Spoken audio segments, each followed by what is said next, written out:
Waco City Council on July 6, 2021 to order at 2 p.m. All council members are present. Would you please join me for a moment of silence?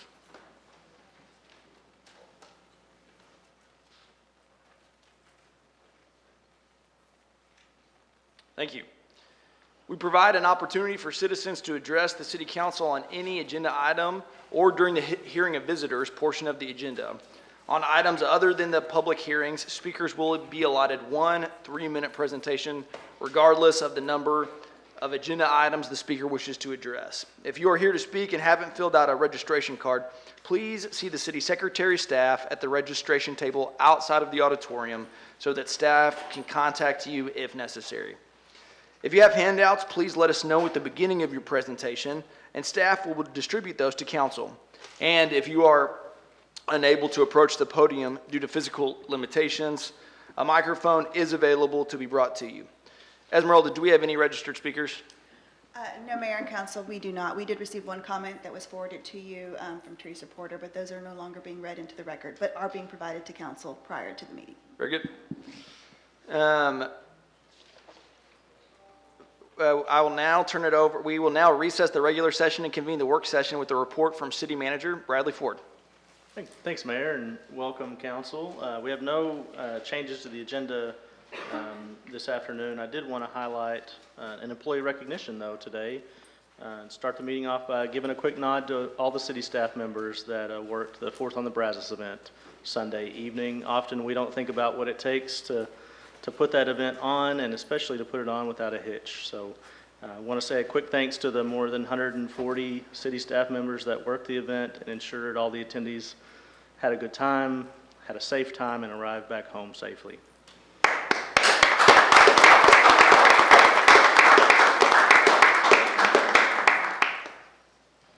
On the agenda today, we have no informal reports, but as a kind of a plus and minus to make up for that, I did schedule you an extra work session, so you're welcome. On the public hearing side, we have 3 public hearings. The first is public hearing 2021-411. It's actually a tax increment financing item. Kent George, our Economic Development Program Manager, will be covering this item in the business session. He'll actually have some backup today from Rainisha Hudnall, our Interim Director of Community Services, who will be able to answer any questions about tenant relocation at that time as well. Our second public hearing, 412, will receive input on the draft 2021-2022 Annual Action Plan, and that'll be covered by Rainisha as well in the business session. And our final public hearing, 2021-413, will actually be covered by Beatrice Wharton, our Development Services Planning Manager. Here in a few minutes in the work session, she'll be covering a presentation that discusses the 3 plats on the agenda today. Regarding resolutions, we have 24 on the agenda, so pretty big group today. I'll be highlighting 3. The first 2 highlights are resolutions 417 and 418, which seek to amend economic development services contracts with Creative Waco and the Central Texas African American Chamber of Commerce. Each of these organizations has been deeply involved in the city's efforts to emerge from the last year, the pandemic, as well as the SNOVID, and we'll be using the resources allocated in these resolutions to distribute dollars to small businesses. In the case of Creative Waco, their team will use a process to distribute $50,000 to social enterprise arts related businesses. And in the case of CTAC, their team will be using a process to distribute $50,000 to small businesses located within the city's core geographic area. I think it's real exciting, both items. Both of these are being funded out of the general fund and are intended to really further the efforts to ensure that economic recovery is strategically targeted to benefit small businesses. City Manager Ford, if I may just echo a little bit about what you said about these 2 resolutions. I am glad to see this on the agenda today. Resolution 417 in partnership with the Centex African American Chamber of Commerce. I know they started their equity fund in the middle of last year to help provide businesses of color an opportunity and access to capital that were heavily impacted by COVID-19. I think to date, with the money that they raised so far, that they have helped 13 to 14 businesses already within the core of the city. And to see this additional $50,000 go to that equity fund, I think it's just going to be very beneficial to so many businesses that are local businesses that are in our community. So I'm definitely in favor of this resolution. Resolution 418, another 50,000 going to Creative Waco. As you mentioned, this money is going to go to social enterprise businesses in the art sector. And these are businesses that maybe did not qualify for PPP, but have been heavily impacted by COVID-19 as well.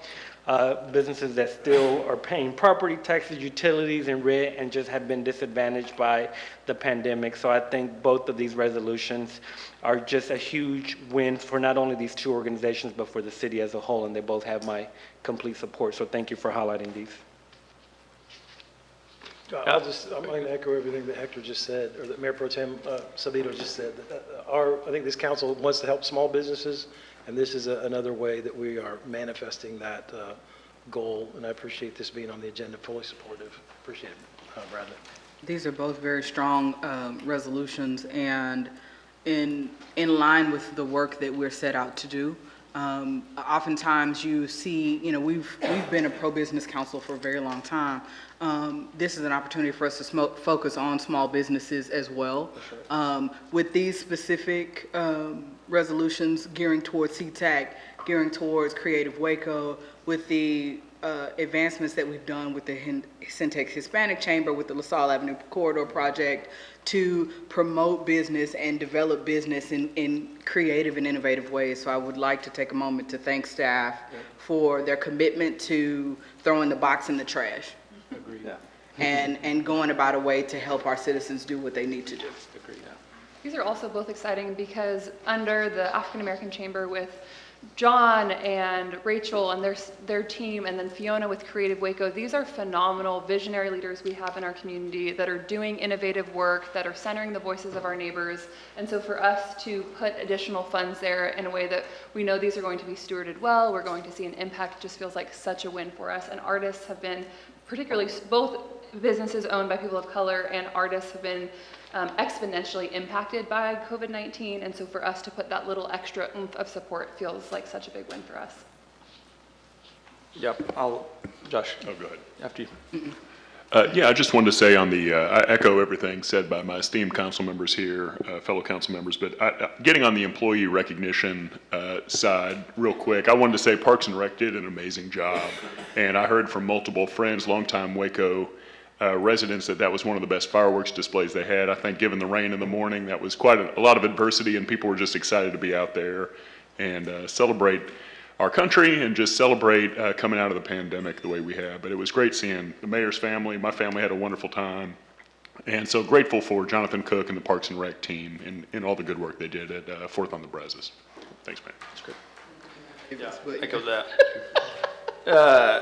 And I want to say how great it is to see everybody here tonight. We got a bunch of directors and other city staff members here, and it's really fun to be in the same room with everybody. I know that we've been kind of easing into this moment, so again, great to see everybody. Again, just on these two items, these grants, I think that as Councilmember Bearfield said, this is a pro-business council, but it's a pro-business council that wants a diversified approach to growing our economy and has a passion to grow it in a holistic way. And so we're pro distribution and manufacturing that pay good wages, like Amazon coming to town, 1,000 jobs that pay livable wages. We're about that. And we're also about figuring out how to support entrepreneurs and small businesses in this community too. And I think this is a step towards that. I think if there's a word for Waco right now, my hope, or I think this council's hope, is strategy is one of those top words that come to mind. And I think partnering with, as Councilmember Palmer said, partnering with strategic partners who are experts in their crafts is one way to achieve that. And I think there's going to be more to come from this council as we examine how to really grow our economy in a strategic way. So excited for these two resolutions. Thanks, Council. The final highlighted resolution is 2021-434, which seeks to approve a contract with Prosper Waco to implement the Waco Connect mental health program. This program would establish a collaborative relationship between Waco Connect staff as well as the Waco Police Department, notably the department's what's called the CCAST unit. I've been really encouraged as I've sat on conference calls between Waco PD and Prosper Waco over the past year, hearing about this program, the program and funding in this resolution does provide for a social worker through the Waco Connect initiative to be co-located in the CCAST unit in Waco PD. And as the CCAST unit seeks to reduce police and resident contacts with habitual offenders, the social worker will come in and screen those individuals for health-related social needs, have the ability to develop an individual plan, as well as connect that resident to safety net resources. The support resources generally fall into 6 areas, things that won't be surprising: food, housing, utility assistance, safety, transportation, and employment assistance. Because obviously the social worker will work closely with MHMR as well, they can provide personalized assistance for mental health consumers as well. The Waco Connect initiative, as part of the agreement that's on your agenda today, will also track the caseload as well as key performance indicators for the personnel as well as the program's effectiveness. Probably I'd love to jump in on this one real quick. The social worker in me is thrilled for this. When we look at both mental health across the country and across the state, there are just a dearth of services, and we know that folks that have mental health conditions tend to interact more frequently with both our hospital systems and our law enforcement, and so this piece that Prosper Waco is playing feels like a really critical role that our community needs. So I'm excited to see some of the successes that we're already seeing come out of CCAST. Chief spoke to those the last time she was here, and I think the families who belong to some of these frequent flyers will feel secure and hopeful knowing that there is someone that is trained and is licensed in engaging in this work in a really meaningful way. I'd like to echo those comments by Councilmember Palmer. I think this is a great program, and I think this is taking this approach to some of these frequent flyers. Obviously, there's so many mental health needs and so many social and behavioral health needs that this will help address at getting to the root of it, but also helping on a solution. So, fully on board. Thank you, council members. Ordinances wise, we have 3 on the agenda today, and they're all second readings. So if there's no further questions, that concludes my report. Mayor and council, if I may add that Councilmember Borderoux and Palmer filed affidavit of substantial interest for 2021-411 and. We could barely hear you, I'm sorry. Oh, you may not be on. I was like, you're not.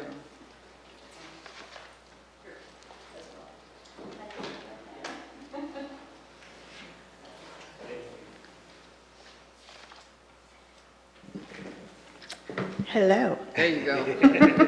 Mayor and council, I wanted to add that Councilmember Borderoux and Palmer have filed affidavit of substantial interest on items 2021-411 and ordinance 2021-438.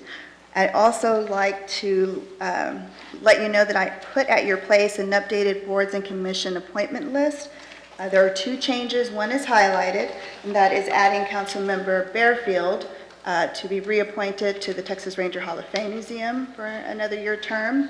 And then on the next page, under Greater Waco Sports Commission, that should actually be Councilmember Holmes, who should be appointed to the Greater Waco Sports Commission for the next year term.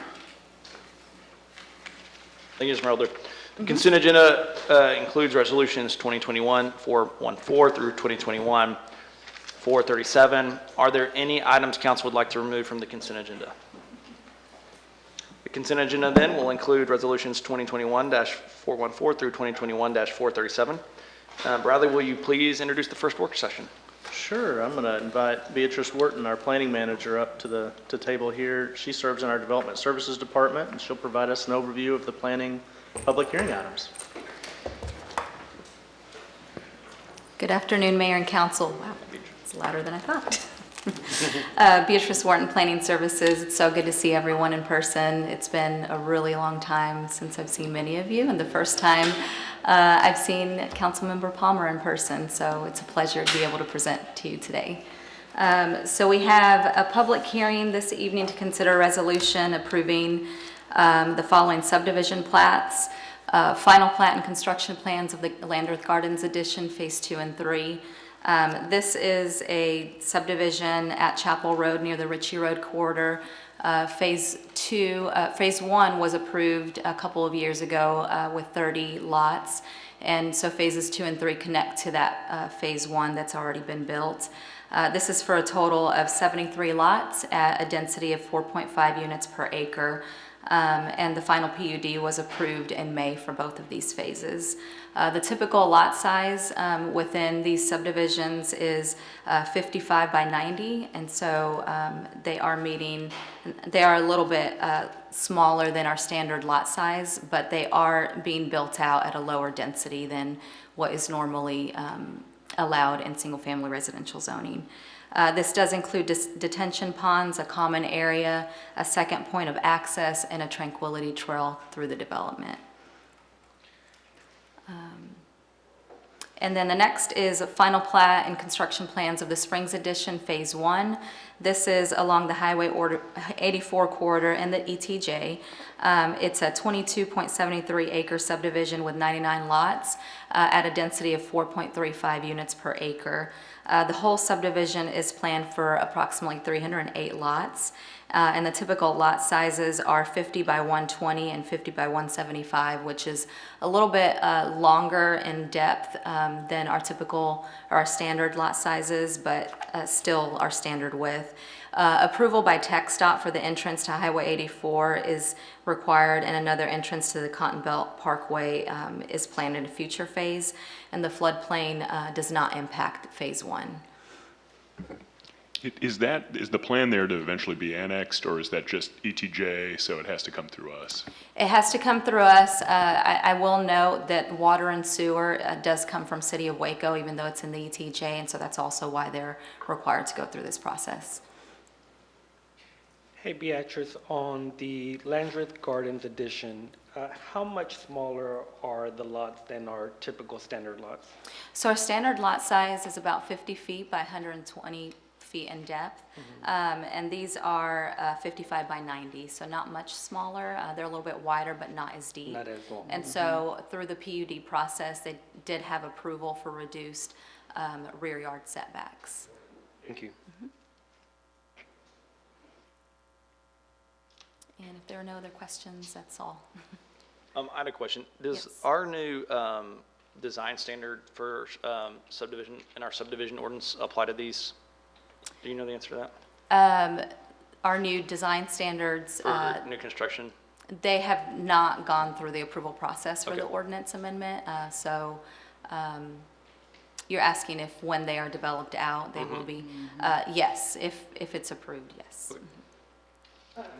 Oh, I'm sorry.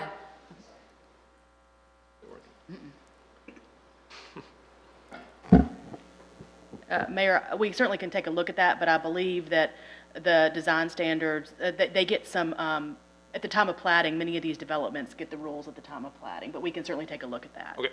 I'd be curious to know about, I'm talking about the stuff that we've had discussions on with porches and garages and different designs for every few houses and things like that for each of these developments. So, does that make sense? Yes, sir. Great. We'll take a look at that. Thank you. Thanks. Thanks, Beatrice. Thank you. Any other questions for Beatrice? Appreciate it.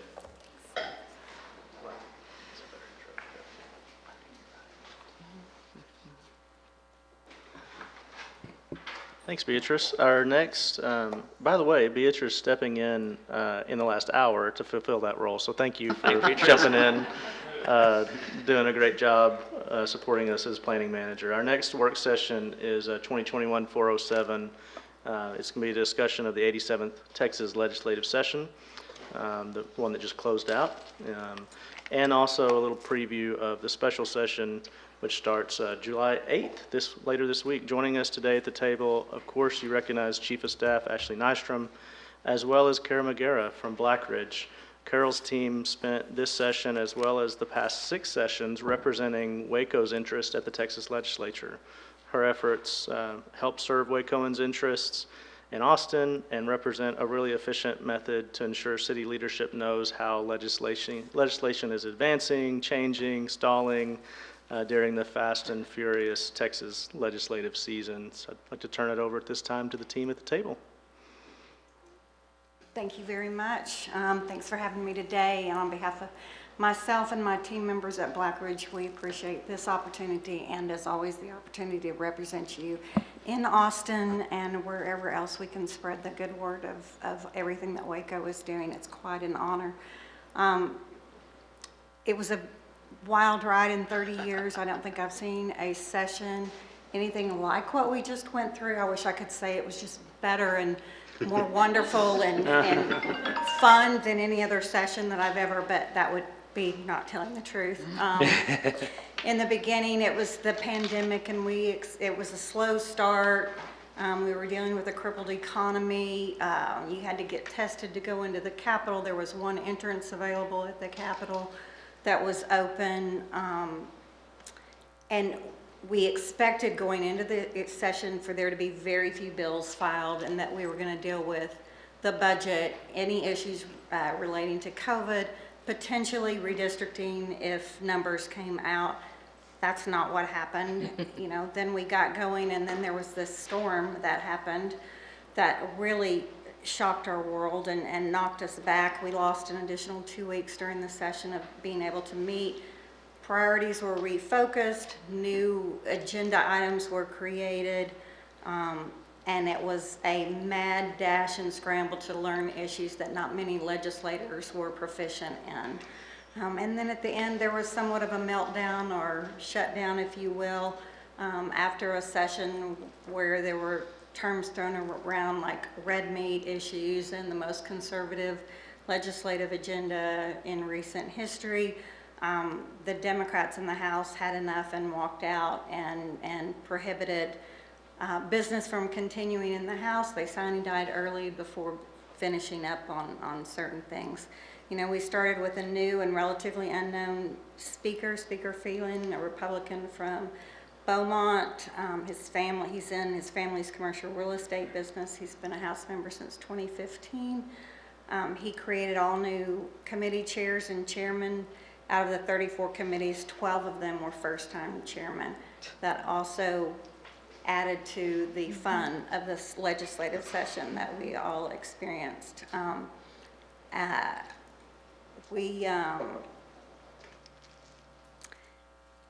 As I said, we expected a low number of bills. Instead, there were 6,927 bills filed. 1,073 were sent to the governor. Of those, he vetoed 20. That compares to 7,324 last time, 1,429 going to the governor, and 56 vetoed. So really only about 300 less bills filed this session than last session. It was not what we were expecting. Of note, among those vetoes, the governor also line item vetoed Article 10 of the budget, which includes the salaries of legislators, Legislative Reference Library, Legislative Budget Board, the Sunset Advisory Commission, the state auditor. We'll talk about that a little bit more when we discuss the special session that starts in 2 days. The expected big issues, COVID, then we did the electric grid, the federal stimulus funds, law enforcement reform. There were more law enforcement bills filed this session than in any time ever in history before. And then, of course, the firearms. The budget this session, the legislature passed a budget of $248.5 billion for the 2022-2023 biennium. This is $13.5 billion less, or a 5.2% decrease than the previous biennium. I think some of that may be able to be explained by some of the federal funds that have been coming in, but they probably don't want to mention that part of it. The rainy day fund balance right now is $11.6 billion. Of note, they fully funded the education priorities from last session's House Bill 3, which was a big concern of being able to do that this time. Of particular interest, every session there is a bill that is filed that limits the increase in the state budget to the rate of inflation. It has never passed, and it's just one of those bills. hired a lobbyist that had been in Senate Finance for 10 years, and when the bill was filed, I talked to him about it. He said, oh, that just gets filed every year. It will never pass. Well, this session it passed. So right now that, unless the law gets changed again, the budget cannot increase faster or higher than the rate of inflation. The key city issues, and there are a lot, out of those almost 7,000 bills that were filed, I think we were tracking a little over 4,000 of those bills for the city. But certainly municipal authority or any preemption thereof, tax rate limitations on it, how it can be spent, et cetera, appraisals, public safety, energy, transportation, education, public information, eminent domain, business and economic development, employment, utilities, taxpayer-funded lobby issues. And then I just want to talk about some bills of interest, some specific bills of interest. I'm going to need to get that water. Excuse me. House Bill 1869 was filed by the Chair of Calendars, which is a very, very important bill, important chair. And it's relating to the definition of a debt for the purposes of calculating certain ad valorem tax rates of a taxing unit. This was a highly negotiated bill. As it was filed, it would have basically after the previous session where there was a limitation on the property tax increase that cities could do. This one would put limitations on the debt that could be issued and what it could be issued for. So really tying the hands of cities. This was a highly negotiated bill. Unfortunately, Chairman Burrows was willing to negotiate. And I think it was a bill that ultimately, as it passed, was acceptable to all the cities. They do need to be approved at an election. There's some includes self-supporting debt issued for designated infrastructure, and this is where a lot of the negotiations went forward, were what could be included in designated infrastructures that you wouldn't have to go and be approved at an election. And it's streets, highways, roads, bridges, parks, landfills, parking structures, airports, telecommunications, cybersecurity, utility systems, police, public safety facilities, jails, school district facilities, hospital district, teaching, hospitals, et cetera. So it really increased what you can go ahead and issue the debt for. So really grateful to him for that. House Bill 610, last session, I think we talked about there were a lot of preemption bills that were filed to the point that cities wouldn't even be able to have any ordinances that could have any mandates whatsoever on basically any businesses whatsoever. I mean, it was pretty draconian. This session, it was attempted from the other side. It said that it made a new cause of action for any city ordinance that regulated any business that had a license by the state that went any further than what the state mandates, which the state doesn't mandate many businesses what they can do.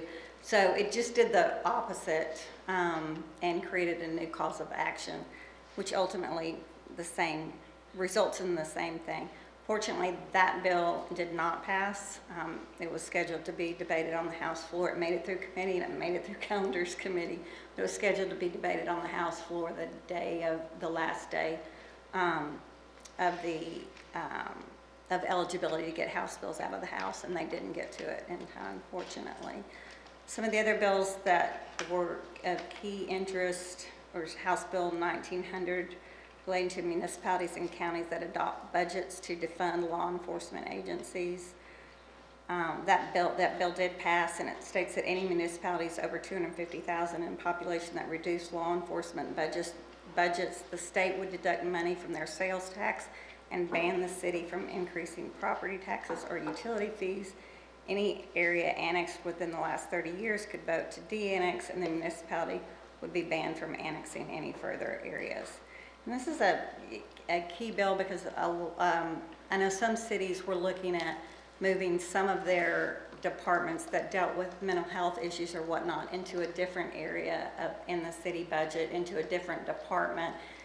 There's not an exception for that. So that one's going to be really tricky and have to watch that. Then House Bill 1927, the permitless carry legislation passed that allows adults to be able to carry a handgun as long as it's holstered. Even though law enforcement across the board was against it. Businesses can post signs saying that firearms are not allowed. It's very, very specific in the law of the font and what it looks like has to be at every entrance. It's very, very specific. Would that include also churches or religious organizations and nonprofits? It does. There are a few exceptions, but I think those are education related, like higher education campuses, sports venues related to that. I will look back and make sure. I don't think churches are exempt from it, just wholesale. But I will double check that for sure. I'm pretty certain churches are not exempt, actually. Let's see. Senate Bill 6 was relating to liability for certain claims arising during a pandemic or other disaster, raises the standard of care for healthcare providers, product manufacturers, premises owners for certain acts or omissions during a declared pandemic disaster. Of note, this bill is retroactive to March 13th of 2020. House Bill 19 is the trucker bill relating to civil liability of a commercial motor vehicle owner or operator, including the effect that changes the liability have on commercial automobile insurance. This bill, as it was originally filed, was not going to get out of the House committee. It was negotiated. It's a very watered down bill, so much so that the trial lawyer signed off on it. And it basically kind of sets up a schedule for when certain things happen through the process to try to speed the trial courts along.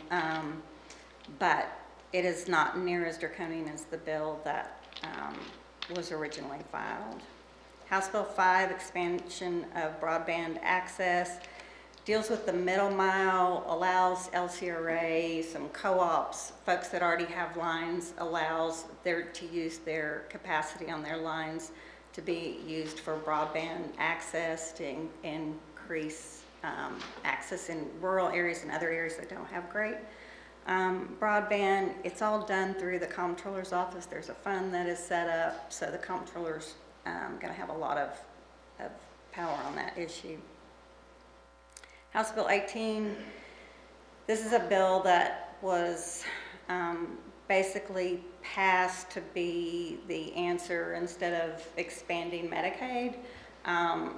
This is a bill they're going to use some of the federal stimulus funds to establish a program at HHSC to lower prescription drug costs for the uninsured.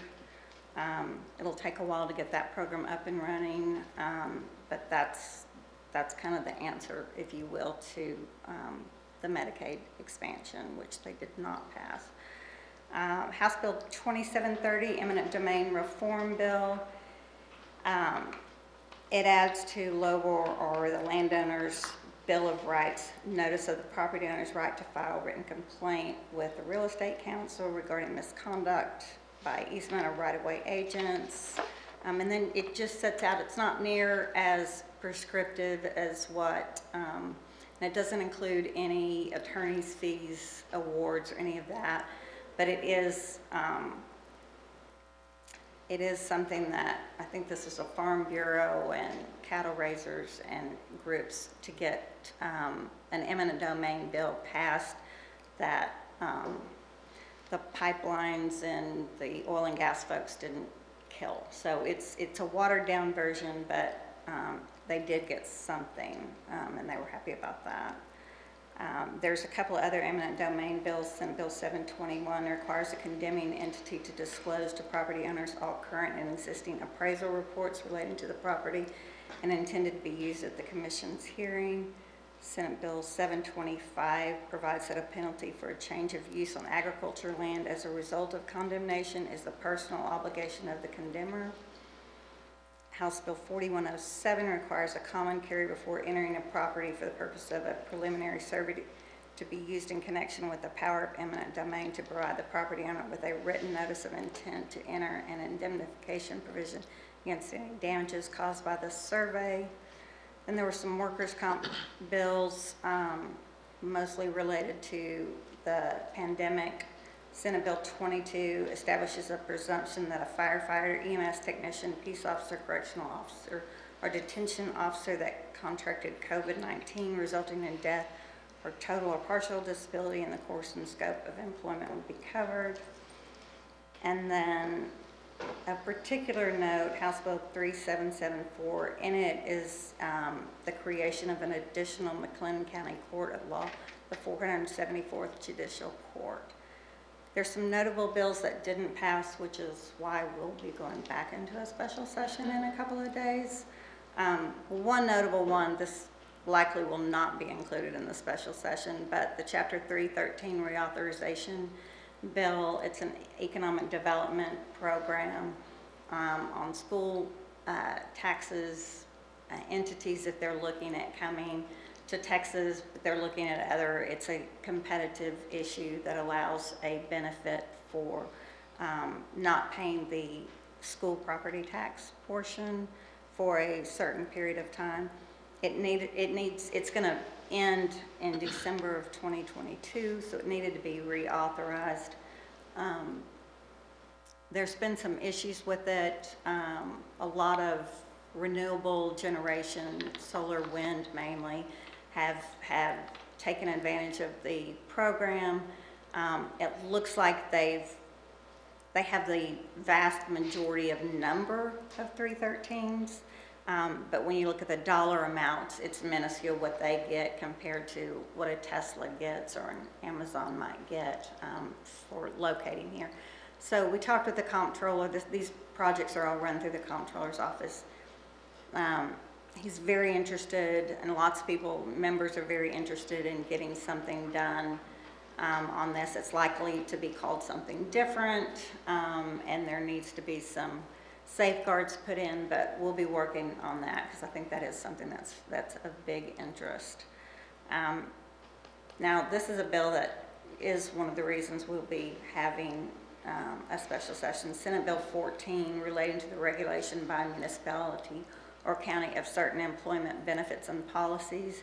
It prohibited a municipality or county from adopting or enforcing an ordinance, order, rule, regulation, or policy requiring any terms of employment that exceeded or conflicted with federal or state law relating to any form of employment, leave, hiring practices, employment benefits, scheduling practice, or other terms of employment.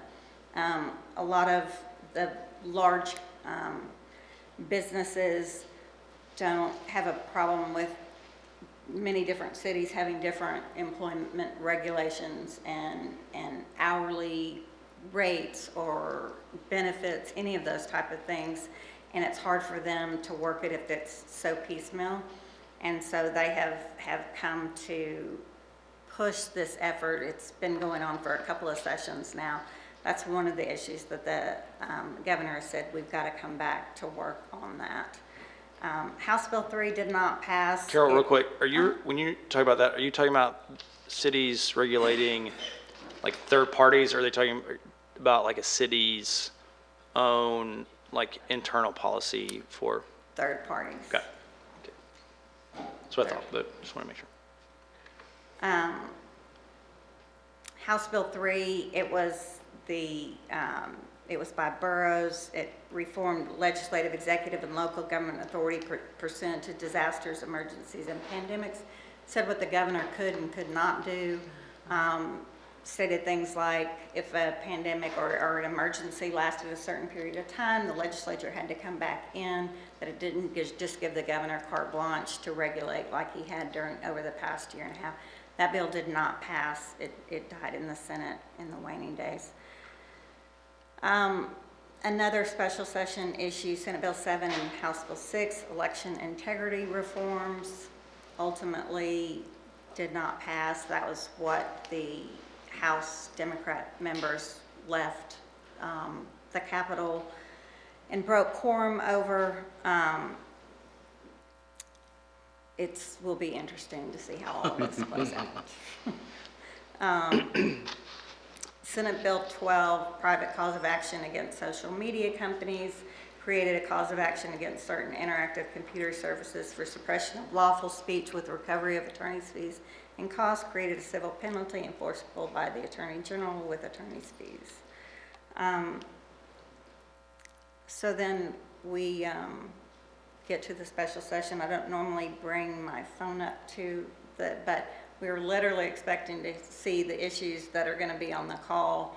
I heard just a minute ago that it might not be till tomorrow that we hear the issues, but of note, the governor, I'm going to skip down, the governor just a few minutes ago directed the PUC to, so I think that we will not see a lot of electric energy issues on the call, because he just sent out an order that directed the PUC to streamline incentives within the ERCOT market to foster the development and maintenance of adequate and reliable sources of power, like natural gas, coal, and nuclear power, allocate reliability costs to generation resources that cannot guarantee their own availability, such as wind or solar power, instruct ERCOT to establish a maintenance schedule for natural gas, coal, nuclear, and other non-renewable electric generators to ensure that there is always an adequate supply of power on the grid to maintain reliable electric service for all Texas, and order ERCOT to accelerate the development of transmission projects that increase connectivity between existing or new dispatchable generation plants and areas of need. That literally came out after I already sat down here, so. Carol, wasn't that in some of the stuff that was taken out of committee? I'm sorry? Wasn't what because I just saw the feed myself, but some of the things that the governor ordered, weren't those some of the things that were taken out of the bill when it was in committee? Yes, it is. It is. And, yes. Yes, So, ma'am, thank you. And today, Speaker Phelan created the Select Committee on Constitutional Rights and Remedies to address some of the issues that the governor will put on the call. I'm sure that's going to deal with the election issues. That committee had one of the freshman chairs that I mentioned earlier. And so I think to make things easier, maybe able to happen, he created this new committee with 15 members on it. It's going to be chaired by Trent Ashby and a Republican from a rural area. And then Symphonia Thompson is the vice chair. She's a Democrat, long-standing member out of Houston. And what's the point of this committee? So the way I interpret it is that instead of this election integrity bill, that is one of the main reasons to call for the special session, instead of it going to the House Election Committee and be under that same committee, and it was a very volatile committee. He's created a new committee that he can funnel. It's a select committee that he can funnel some of the issues, and he named it the Select Committee on Constitutional Rights and Remedies. So depending on what's all on the call, but I fully expect the election integrity bill to go to this committee. And likely the Article 10 bill, the Article 10 part of the budget that he line item vetoed. There's already been a lawsuit filed by 54 of the Democrat House members, as well as some staffers. They filed it directly to the Texas Supreme Court, that it violated the Constitution on separation of powers. So I think that would go to that committee as well. So to me, this is the meat of the special session, it looks like to me, that this group is going to deal with the key issues of the special session instead of having it go to the committees that dealt with it during the regular session. How many freshmen are on this committee? How many freshmen on this committee? Let me look. J.C. Jaton is on there, Ann Johnson's on there. There's only 2 out of the 15. The others are seasoned members. Joe Moody's, the Speaker Pro Tem, is on it. A lot of chairmen. I'll run through the list real fast.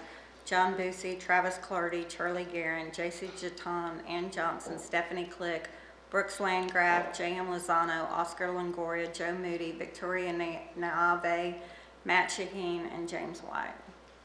So it's a good group of legislators.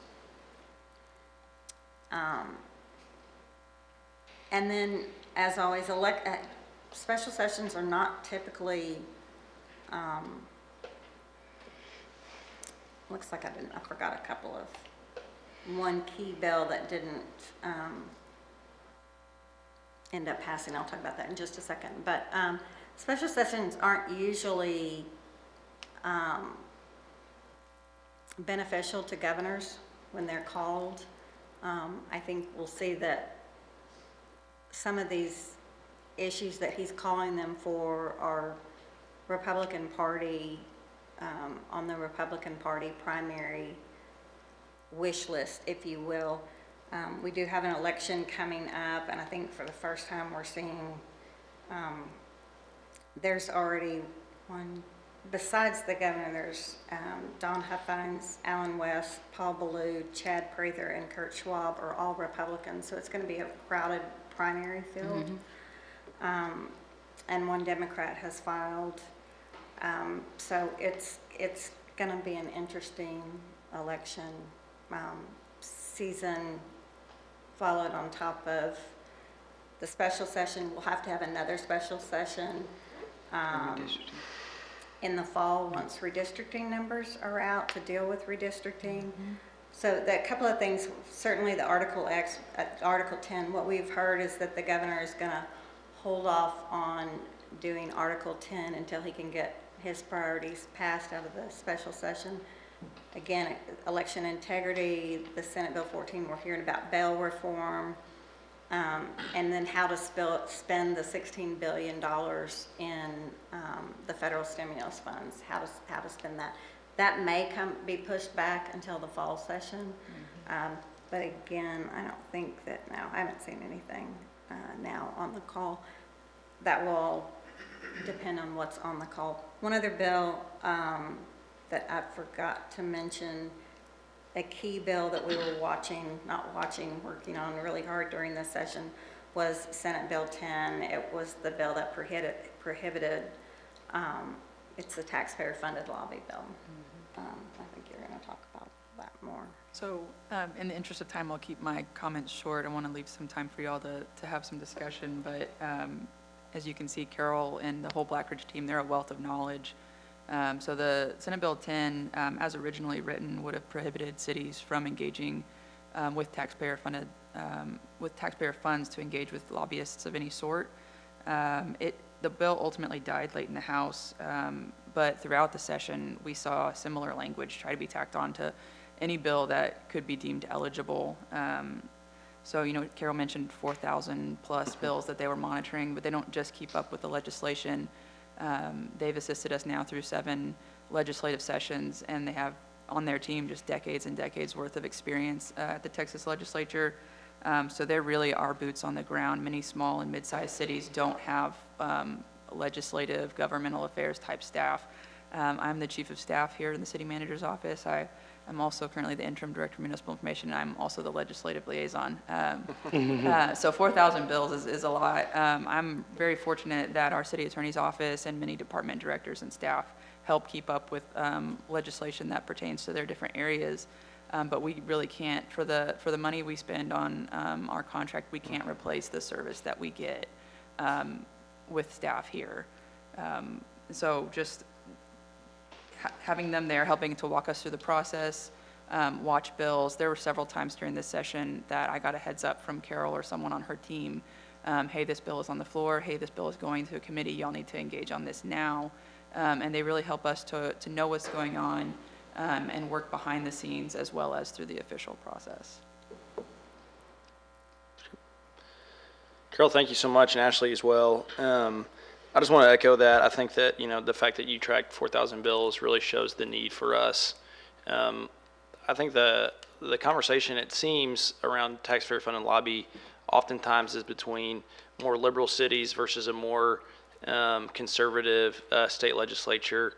From our vantage point, so many of the bills that you're tracking have to do with infrastructure, potholes, nonpartisan issues, and we don't have the means with which to hire a large government affairs staff that some of the larger cities in Texas do. So really, by our ability to procure lobbyists, it's efficient for our taxpayer to ensure that the operations of the city and the ability to engage in economic development, have healthy infrastructure, and other community goals can be achieved. So I appreciate our staff and your efforts to ensure that the right to efficiently monitor the legislative process is achieved.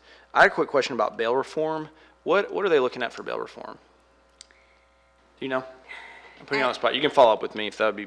Yeah, I'll get you some more specifics, but they didn't get very far on any of that, because anytime they started talking about any of the police reform bills, it was just open to everything being added on to those bills. And ultimately, TCOL, the Texas Commission on Law Enforcement, it was under sunset review. That bill was to come up this time. It was too volatile, and they were afraid that they weren't going to get anything passed. So they basically just punted that down 2 more years. And I think we'll certainly see more interim studies on that. But it was too hot of an issue to get into without a ton of other things being added onto it. But I think they want to streamline the process, but also make it make some crimes harder to get out on bail for many crimes, and to increase the bail that would be required. But again, it's just a really, really volatile issue, so doing it in special session with it limited to that issue, it can be a point of order to bring up anything else that is not on the governor's call. So that's a way to get that done. Got it. And I had 3 questions. What was, number one, the bills that passed that you think will really sting cities? Are there any that you're just like, man, this one's going to hurt you guys? That are really sting, gonna... like a sting, that they're going to hurt us. What ones that passed that you're just like, man, this is one that we think is going to be painful for cities? I'll be honest. I think we came out really, really well this session. I'm not really concerned too much about, and it's always the unexpected ones, but that's what I gathered from your presentation. I just wanted to make sure that that's what. Yes. Okay. I don't, but I will say, it's like what Ashley was saying, and there were so many times it would be like a bill would come up.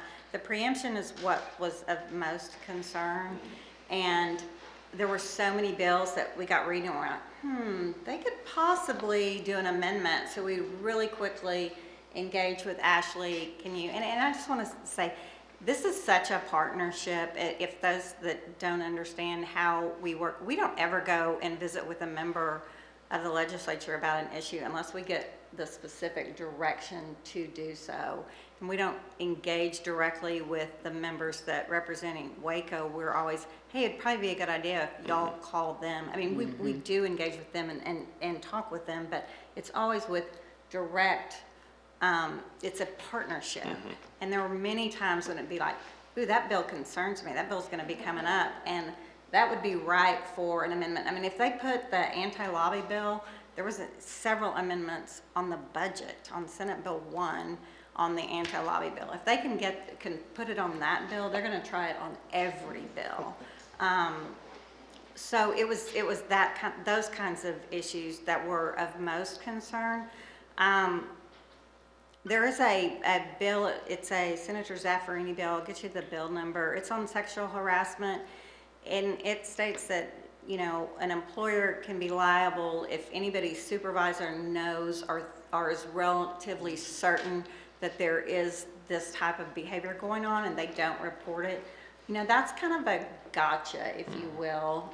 That's open for, there's a lot of gray area there. That bill concerns me a little bit for everybody that has employees. But as far as, we were real concerned with that House Bill 610 with the additional causes of action. That didn't happen. You know, there was not a whole lot done on transportation. There was not, some of the things that we're always looking for. That's awesome. Thanks, Carol. The next question I had was just, the bills coming up in the next session, are there any concerning bills for the cities that you think could come up in the next session? The next regular session? No, sorry, the next special Oh, session. the next special session? Just precise, like what are Well, I the, think the taxpayer-funded lobby bill, I think that's a potential, and I think that Senate Bill 14, depending on, you know, where y'all are on that, that's gonna be there. I was told just a little while ago that there will be some surprises on the call, so some things that we haven't heard about before. Like I said, I don't think energy is gonna be on there now that the PUC was just given those directives. great. Those are the questions I had. Any other questions, Carol? Carol, thank you so much for your Thank time. We you. appreciate your update. Mayor, I did have one question, I'm sorry. Hey, Carol, quick question. Related to the animal welfare, House Bill 1411, is that going to special session as well? I know it got a lot of people off guard that it did not pass. Which one's that? 1411, tethering? I have not heard that it is. Okay, I have not heard that it is, but unless it's one of the surprises. thank you. Thanks, Carol. We appreciate it. For your updates on said surprises. Pardon? I said we'll be looking for your updates on said surprises. Yes, it will come. All right, council, our next work session is work session 408, a discussion of floodplain updates, revisions, and their impact on property owners. You'll recall during our May 18th work sessions, representatives from the United States Army Corps of Engineers, our consulting engineers, both Friesen Nichols and Walker Partners, as well as staff presented information on the change of floodplain and floodway along the Brazos. And today we're joined by our floodplain administrator, Roger Glick, who will provide information on the rest of the city's streams and tributaries that have also been studied, and as promised, address the impact of these changes on property owners. As Roger will discuss with you, there is impact on property owners and on new development. The new maps you'll see today show where floodwaters are, and when it comes to where those floodwaters are today, it's better for everyone to know than not to know. For public health and safety and protection of properties, the city certainly can't disregard the maps because there may be negative economic and other consequences. And finally, to stay, in the National Flood Insurance Program that Roger will talk about in a moment and keep insurance affordable for residents and businesses, we really need to move ahead on this. That said, economic impact is important. This council, as well as the ones in the past, have been creative in finding ways to encourage development in Waco, particularly in the core of the city, and that creativity we think will serve us well as we address the economic impact of these changes to the floodway and floodplain. You'll hear a little bit about that during Roger's presentation today, and they put together some really great information for the council. So at this point, I'll turn it over to Roger, who's joined by Amy Berlarley-Highland, our Director of Public Works. Thank you. Good afternoon, Mayor and Council. I'm appearing before you today in my capacity as the City of Waco Floodplain Administrator to present the results of several floodplain studies the city and our consultants have performed over the last few years. In the past, you've primarily heard from the consultants, Walker Partners, HDR, Friesen Nichols, and the U.S. Army Corps of Engineers. I want to thank them for their work. This presentation marks a transition from the studies by the consultants to operational implementation by city staff. In May, you heard from the U.S. Army Corps of Engineers and consultants about the changes to the flows in the Brazos and potential impacts to the adjacent floodplains. Today, I will present the results of the floodplain insurance study for the Brazos, as well as other priority waterways in the city. I will also identify the potential impacts of these updates and revisions to property owners. We will recommend several avenues to communicate these changes to property owners and the citizens of Waco, as well as actions that may be taken to help manage these changes. Before starting, I'd like to share a timeline of events that have brought us to this point. The National Flood Insurance Program was created by Congress in 1968 to spread the cost of flood damage and recovery and to reduce the need for direct disaster aid. The insurance is available to property owners and participating communities. In exchange, participating communities agree to enact and enforce regulations that limit development in floodplains in order to minimize loss. FEMA originally mapped the floodplains in the area in 1974. Waco joined the National Flood Insurance Program in November of 1977. In 2008, FEMA converted the floodplain maps to digital form, but no changes were made to the floodplain boundaries. Prior to this, all of the maps were on paper copies and stored in the Floodplain Administrator's office. I still have them. In August 2017, 40 years after joining the flood insurance program and 43 years after the existing floodplain maps were created, Council directed the city staff and consultants to review and revise the floodplains in 6 priority watercourses and submit letters of map revision to FEMA. The U.S. Army Corps of Engineers flood studies on the Brazos was released in 2019. In 2021, FEMA is approving the LOMARs of the floodplain areas in Waco. Why update the floodplain maps? Updating the maps is not changing the floodplain, but providing a better prediction of where the floodplain is given current conditions. Using outdated maps puts people and property at unknown risk. Updating the maps allows us to better assess the risk and create a resilient community. It is better to know than to not know.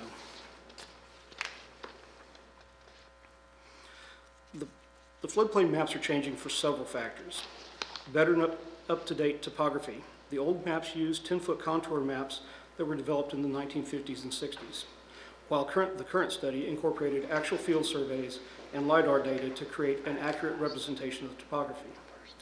Land use changes may result in changes in runoff volume and peak flow rates. Waco's population has increased by 40% since the original maps were produced. More impervious cover generates more runoff. New computer models can more accurately model runoff and flood elevation. The study used updated versions of models created by the Corps of Engineers and approved by FEMA for flood studies. The Brazos, a reminder from the last presentation in May, the predicted 100-year flows went from 84,000 cubic feet per second to approximately 102,000 cubic feet per second. One of the contributing factors of this was Lake Aquila's dam was built in a different location than was assumed in the 1974 studies. While the Corps of Engineers did not mention this in their presentation, this resulted in an additional 37 square miles of unregulated watershed above Waco. A few definitions as we go through this. The special flood hazard area is an area in the floodplain in the community subject to the 1% chance of flooding in any given year. The 100-year floodplain is the water surface elevation resulting from the flood that has a 1% chance of flooding in any given year. The city may designate a local floodplain that is not on the FEMA maps and would also require citizens to comply with our ordinance. Most of the flooding issues that we have in the city are localized flooding issues. These are not in the 100-year floodplain, and they're often nuisances, although they may put life and property at risk. But the solutions are much cheaper and easier to come by.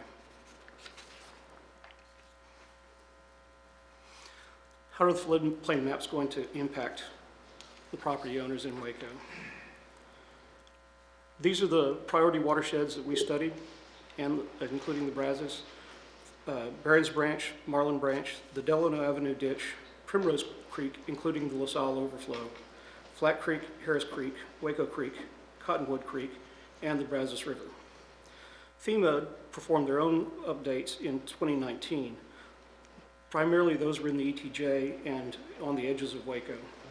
Those are not depicted on this map, but the impacts of those will be included in the further analyses. These are the floodplains in Waco today. Approximately 4,540 acres are in the floodplain based on the 2008 study. This excludes the 15,000 acres that is Lake Waco. This study is going to increase the floodplains by the red area on the map, 2,290 acres. But the study is also removing 550 acres of floodplain, noted in the blue, for a net change of 1,740 acres.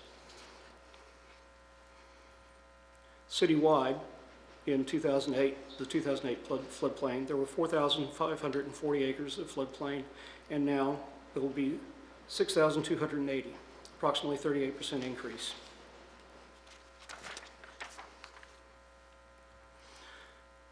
The biggest increase by percentage-wise was Primrose Creek, primarily due to modeling the LaSalle overflow that was not included in 1974. Waco Creek had the next largest impact percentage-wise, primarily due to diversion, bypass at the diversion tunnel. The Waco Creek floodplain increased by 97%. Cottonwood Creek also had a large increase, primarily due to the construction of Loop 340, and there was also a section of the creek that was just not mapped in 1974. The Brazos River had the largest increase by acreage, primarily due to the flows on the Brazos River, but also due to having better topography for mapping. As far as the undeveloped land that may be developed in the future, there were 2,280 acres in 2008 in the floodplain. These maps will bring in will be a total of 3,110 acres. That represents approximately half of the area in the floodplain is currently undeveloped. The net changes by acreage, the majority of the area impacted is non-residential by acreage. The multifamily area represents a small percentage of the land use, but it could impact many more citizens. When we look at the number of actual lots that are impacted, there's 1,106 non-residential lots that are impacted, that are now brought into the floodplain, and 921 single-family residential lots. I have to say that these residential lots, even though that represents single homeowners, not every home on each of these lots will be impacted because the structure will not be in the floodplain. County records indicate that 810 of those homes have mortgages or liens on them, which will be important when we discuss floodplain insurance or flood insurance requirements. We did remove a number of lots from the floodplain. 118 lots were completely removed from the floodplain. We may have removed additional structures. We have not completed that analysis yet to see if we removed additional structures.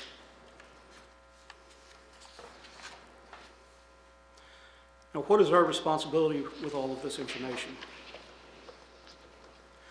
My job as the floodplain administrator is in charge of enforcing the community's floodplain regulations, Chapter 11 of the City Code. This includes reviewing plans for proposed development in the floodplain, issuing or rejecting floodplain development permit requests, maintaining the official records related to floodplains, regulations, elevation certificates, flood insurance studies, flood insurance rate maps. These items are required to maintain the city's standing as a participating community in the National Flood Insurance Program. A few more definitions as we proceed. A letter of map revision, or a LOMAR, is a request to FEMA to provide the floodplain map. This is what we did that started this process. A conditional letter of map revision, or a CLOMAR, is a request to FEMA to approve certain changes to the floodplain and then revise the map after the floodplain is done. A LOMAR and CLOMAR F are a request to change the map based solely on fill, which is something a property owner may do to bring their property out of the floodplain. A letter of map amendment is a request for a minor change in the floodplain based on a survey done showing that the initial floodplain map was incorrect and that the more detailed survey shows that the property is not in the floodplain.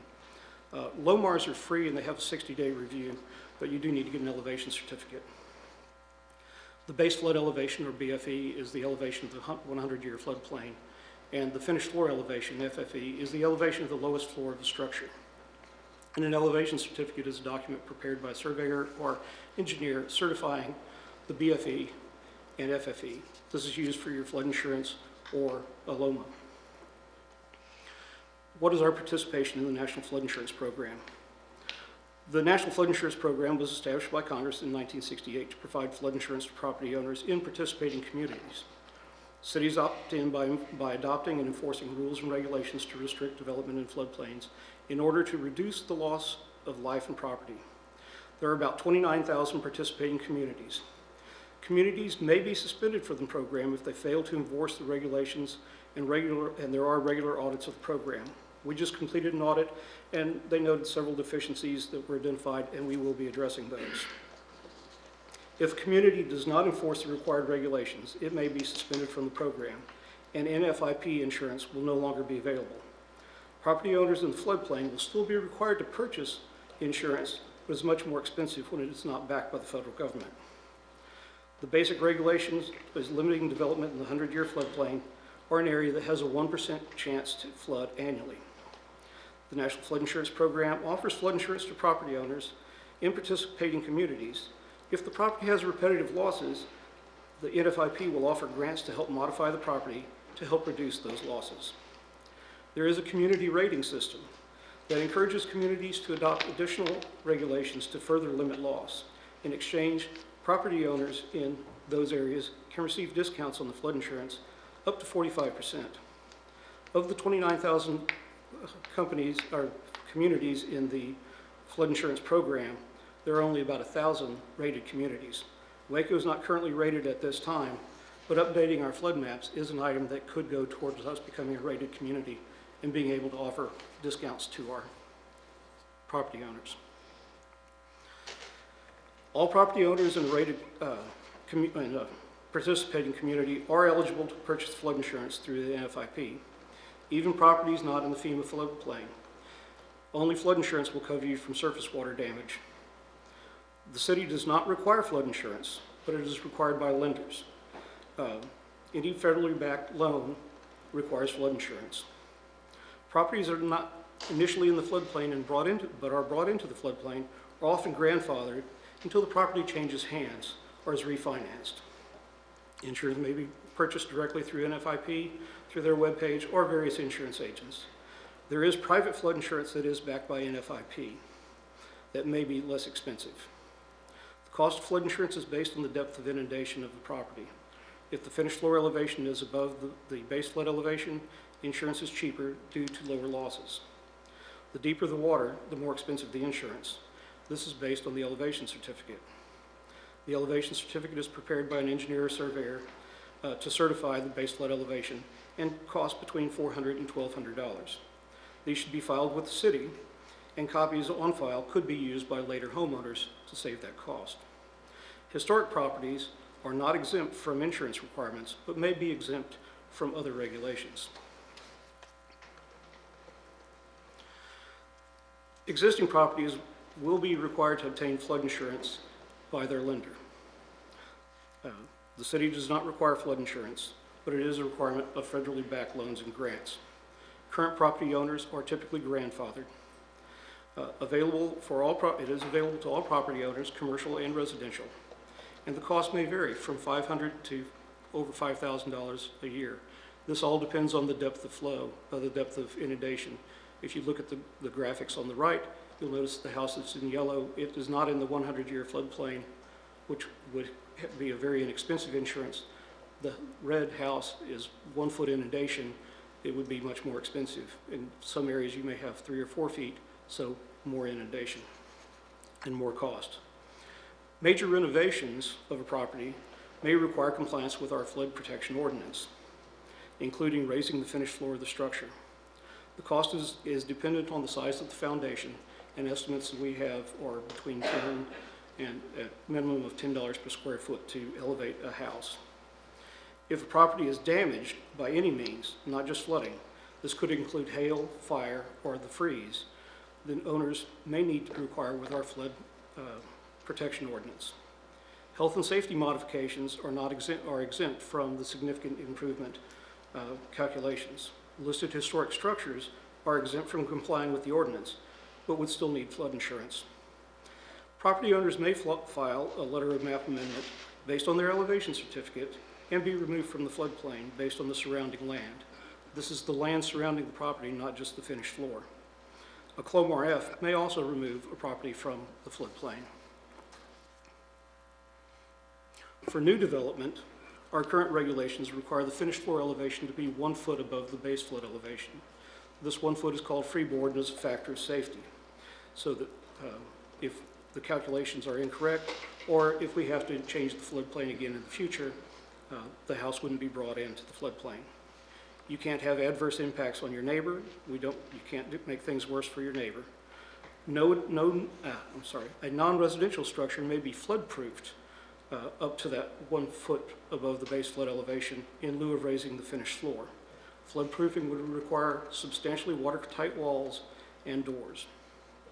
No development or fill in the floodway. That's the area of the fast-moving rapid water that you typically see houses floating down a river during a flood, and we don't want to see that here. Once again, of a new development, they may file for a LOMA to have the property removed from the floodplain, or bring in fill and file for a LOMAR or Clomar F to remove the property from the floodplain. If they bring in fill, they may have to provide storage in the floodplain somewhere else. Subdivisions are required to file Clomars and LOMARs if they're modifying the floodplain.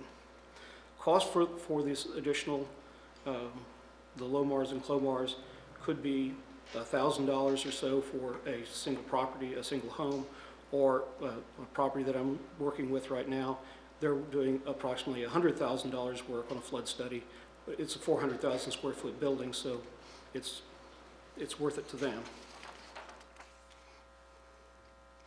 What are our next steps? First, FEMA would update the revised, or would adopt the updated and revised flood studies. They would issue notification to the city that they have approved our request for letter of map revision. After the city received official notification from FEMA, the city is required to notify any property owner impacted by the change, which starts a 90-day comment and appeal period. We submitted 3 separate volumes of our LOMAR.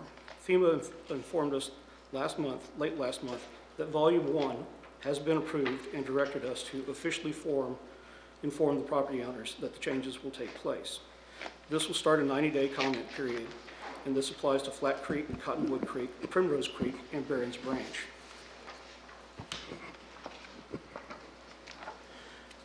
We further intend to notify all of the, to inform everyone, FEMA requires us to send a very detailed, formal technical letter explaining that the changes to the floodplain in each different watershed. It's approximately a 2-page letter. We had intended to send out the postcard on the right, but FEMA wanted us to send out the technical letter, which is their formal response to changes in the floodplain. We will also be sending out the postcard in English and Spanish so that everyone is notified. We'll try Hey, Roderick, would the letter from FEMA also be in English and Spanish as well? Yes. Okay. We will hold public meetings in different areas around town to explain the changes in the floodplain and what the impacts may be.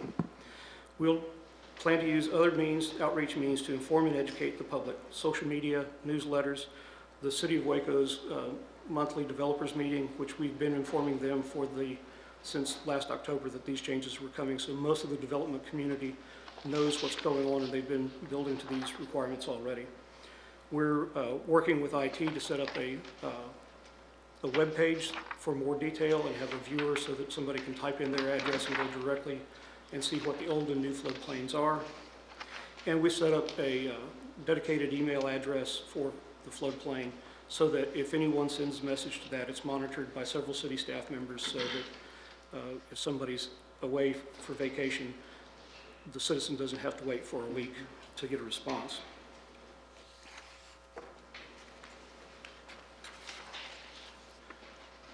We've also been working on a management plan to help work through these issues. We've looked at doing some changes to our flood protection and prevention ordinance. Some of these changes are based on the audit that we went through, the community assistance visit, and others will help us become a rated community. And as I mentioned before, becoming a rated community provides discounts on flood insurance, so it's something we want to work toward.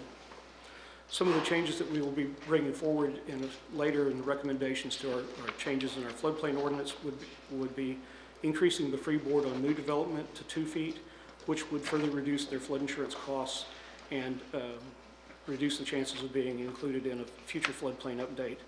We're also looking at changes that we can make on the requirements for redevelopment, reviewing our options to balance the cost to the property owners, yet still maintaining our NFIP participation. In February of 2020, Council was presented with a list of capital improvement programs that have come out through the master plan for the Stormwater Master Plan. At that time, there were 17 projects, and that list is continuing to grow, and the cost was $122 million. We are going to propose in the FY22 budget with the watershed protection budget, funds, but some of these projects will be funded based on the funds from the new drainage fee. There will still be a funding shortfall that we need to address. The drainage fee that will go into effect in October is $5.41 per equivalent residential unit. Of that, approximately $1.08 will be going to CIP, or approximately 20%. FEMA also offers grants to homeowners to help mitigate flood losses, and some grant funding is available to individuals and cities from FEMA to help with flood resiliency. We're also exploring a to-be-developed targeted fund to help mitigate some of these impacts in the city core. Thank you for your time and attention to this critical issue. Thank you, sir. Any questions for staff? I've got just, Roger, thank you, it's Holmes over here. Roger, thanks for that presentation. Appreciate it. It's a tough one. I mean, because it's not based on an adverse selection of data. This is objective, dispassionate data that's assembled, and this is what happens when there's the 100-year flood. So I appreciate you're presenting it. It is what it is, and that's kind of what we're dealing with. And it seems to me, and I think you hit it in the first couple slides, the biggest changes are coming because of the Lake Aquila Dam location was never really properly recognized in the floodplain maps that we were dealing with now. So the incorporation of that, and it's a complex issue, and I'm not going to pretend to try to explain it here, but upstream there was a location of a dam that wasn't quite as low in the Brazos River that we thought it was. It was higher, so there's more watershed coming to Waco than the original FEMA map demonstrated. So that to me is a big one. We have more precise calculations now than we did back when this thing was actually put together, basically in the 70s, 50 years ago. And there's just more impervious cover right now with the development that we've had. So to me, those three things, it kind of adds up that we are where we are. And again, it's not. I wish there was a different set of data that we could deal with that would produce a different result, but there's not. So to me, we've got to, deal with it. What are we going to do? And just a couple of notes that I wrote down during your presentation. I may follow up here, but the NFIP rated community, is there a series of things we can do to qualify there? That seems to be There are numerous requirements, and you go from being a rated 10 to 1, and it's kind of a buffet of options that you can take, and most of the rated cities are rated 7 or 8 because those are the low-hanging fruit, as it were. To become a number 1 rated community, most cities feel that the trade-off is not great enough for them to do that. So, but it is kind of a buffet of doing different things. I guess we want to look into that. Second one is just communicate to developers and builders, and you have that in your presentation, and I appreciate that. And also those that are located in the floodplain, obviously, or the new floodplain. Let's make sure they know. One thing that we did do, and I sit on the MPO committee also, and when we were dealing with the I-35 drainage issues, we went into another level of diligence, if you will, on the actual elevations within the new floodplain, or within the floodplain as we saw it, where we were able to provide, I think this was lot to lot. Dylan, I'm trying to remember what we did there. And it may have been like block to block. Because if you look at the detail, particularly on the one that shows the floods, on the map, and I'm just thinking of Elm Avenue, where it comes up a couple, 3 blocks. But on that third block, is the level, an inch, or is it a foot, or is it 5 feet or 6 feet? To me, it would be good, and we did this on the Waco Creek when we were dealing with TxDOT on that deal. We were able to provide, hey, you're going to be on the 100-year flood, you're a foot under, or you're 10 feet under, or you're 2 inches under.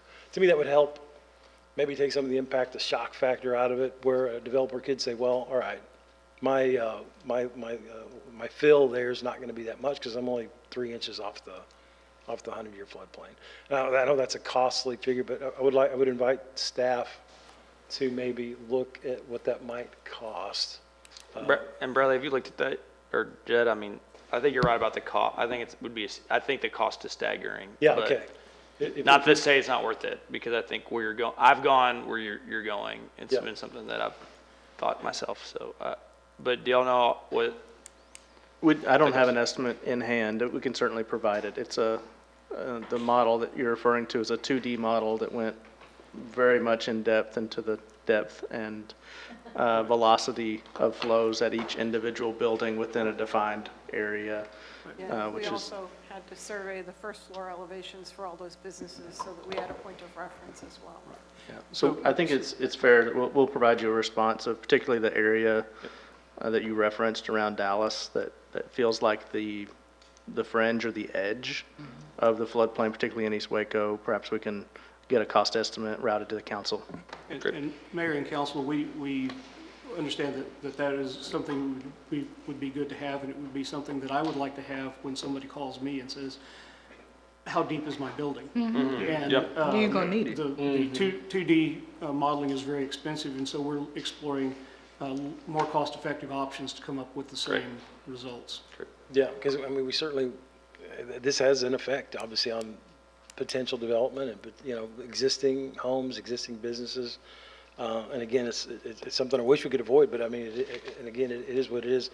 And if we could consider structural flood preventative containment, I mean, levees, or, to me, that would get cost prohibitive too. Not to mention you're just kind of maybe moving the flood to another area. So maybe that doesn't work, but I'm just trying to keep my mind open to any kind of response on this.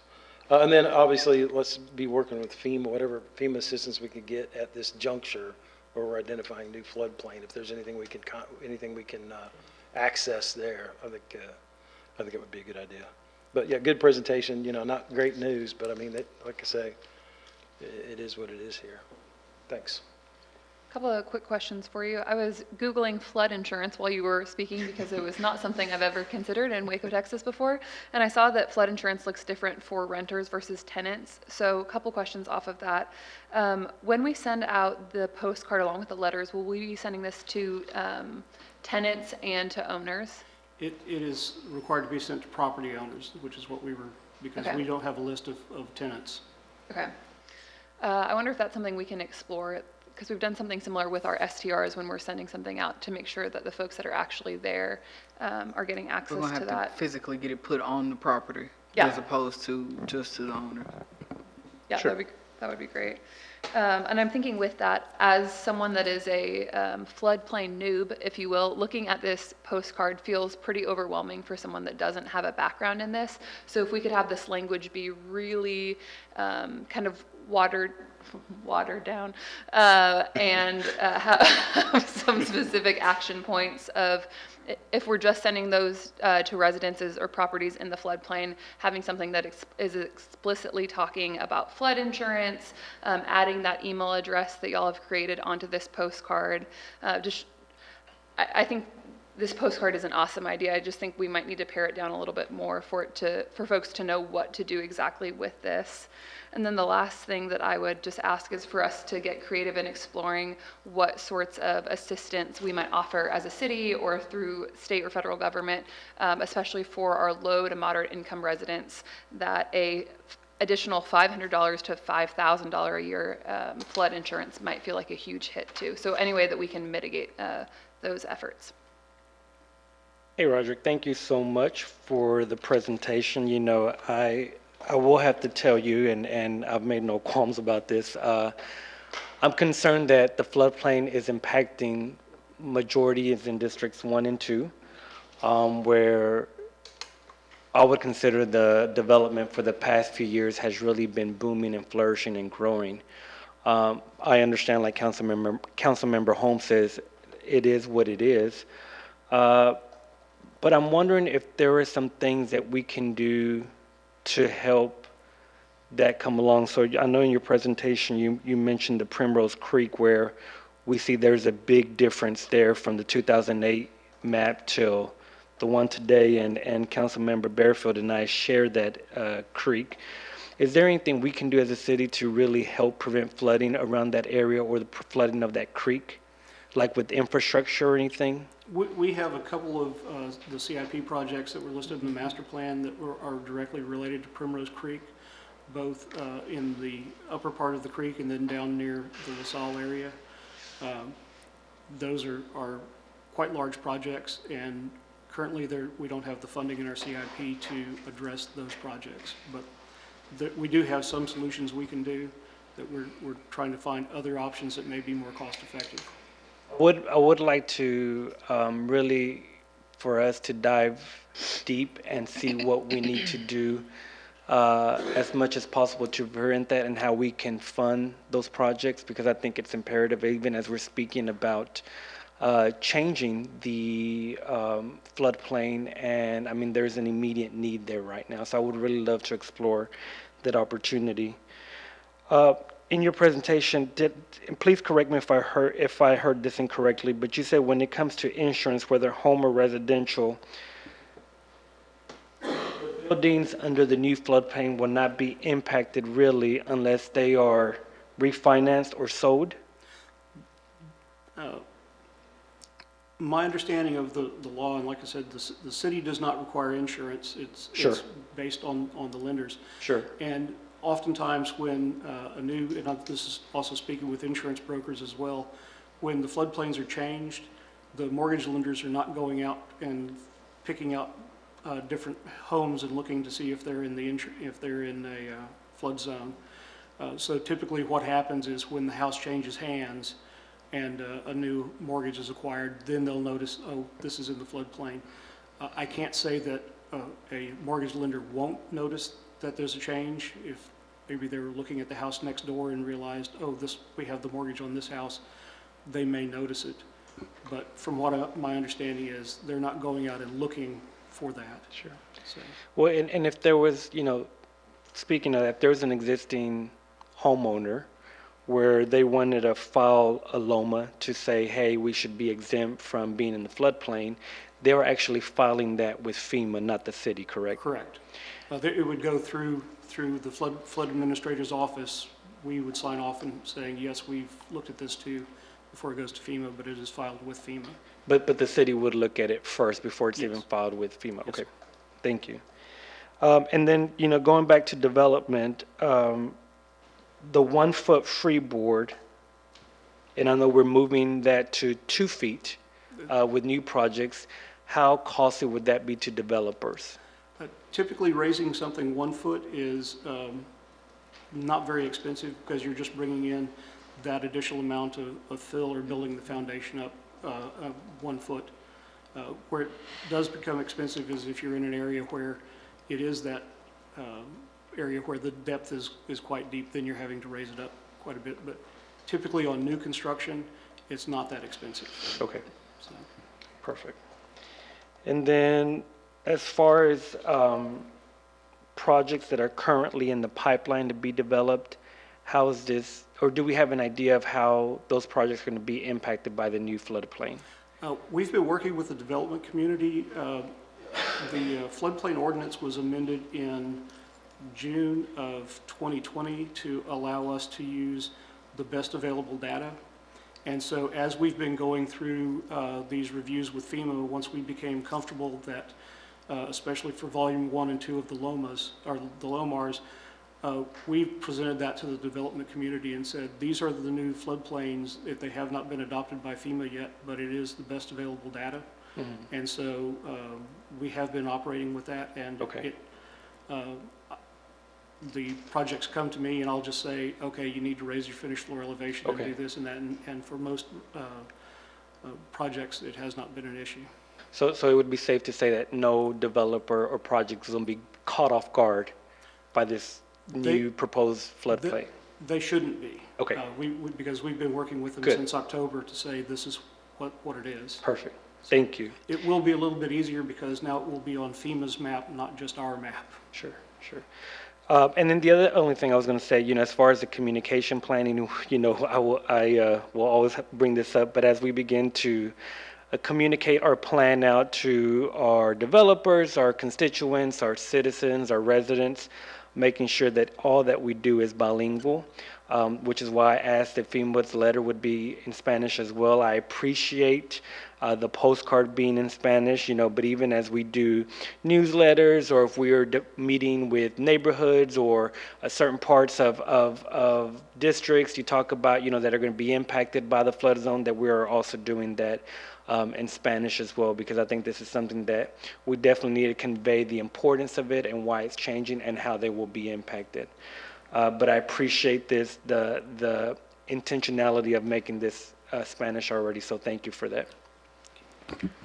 Yes, sir. Thank you so much. I join chorus of praise on your presentation. Although we don't, love the expanded floodplain, we do appreciate all the good work that you've done in presenting this to us and updating the floodplain. I've got basically kind of a series of small questions, just following up from a line of questioning that Mayor Pro Tem Sabido kind of started off. But my understanding is, so if you have a piece of, if you have a lot of land that's in the newly created floodplain that was not before, and say you just own an unimproved lot, you're not going to be required to insure anything by the lender for an unimproved lot, obviously, because there's nothing to insure there. Is that correct? Correct.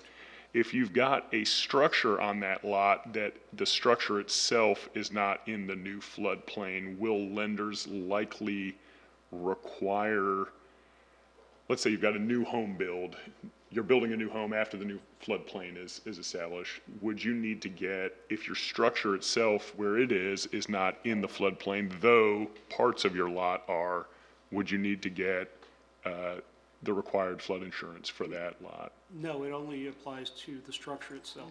So the structure has to be in, okay. Right, so if the structure is not in the floodplain, then it does not trigger the flood insurance. Okay, and then kind of following up with that, if you currently have a home that is paid for and you don't have any current financing, is there any trigger to require that homeowner with a lot that's in the new floodplain to get flood insurance? No, sir. No, okay.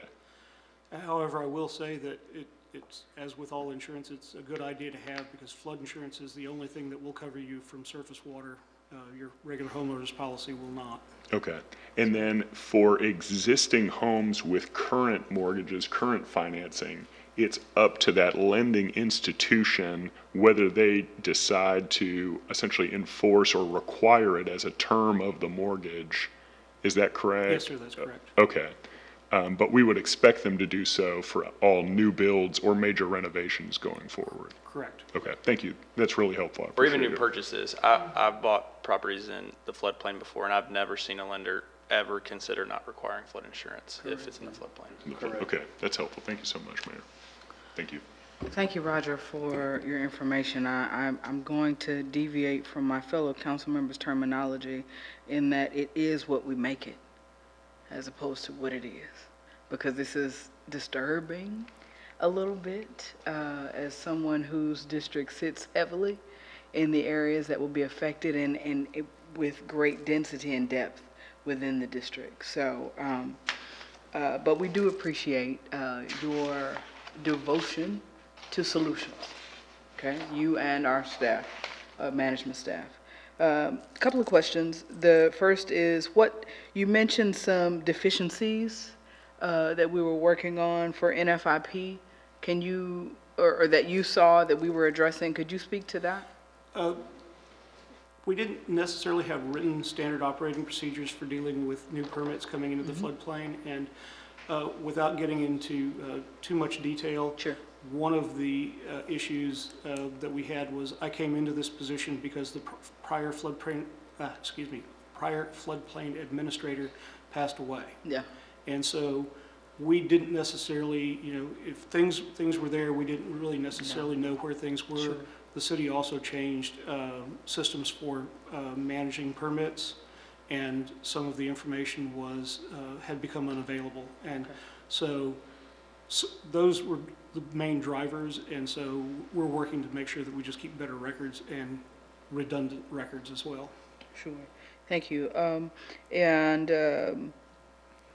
Councilmember Palmer touched on this, but as we go forward, will the website be the way that citizens will be able to go to get more information about the grants or assistance that is available to them with NFIP? We'll be able to put links to the NFIP and FEMA for their grant availability. Okay, thank you. On that website, and it'll, or that's something that if citizens should email the basic email address, they would get that information sent to them? Yes, ma'am. Okay. So it said that historic structures were exempt. Yes, ma'am. Now, is that National Registry or is that locally recognized? Because we've got several, especially along Elm Avenue corridor, there's several historic structures, but do they have to be National Registry, or is it something that's just recognized by the municipality? What is in our ordinance currently is if it's National Register, State Register, or local recognition. Okay.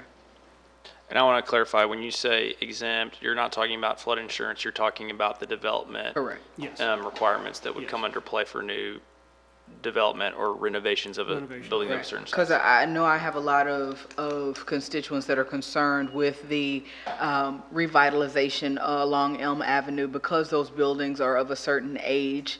They're not going to, it's kind of hard to raise up a building that's 100 years old a foot. And so we're just going to have to figure out what that looks like for them. And I think that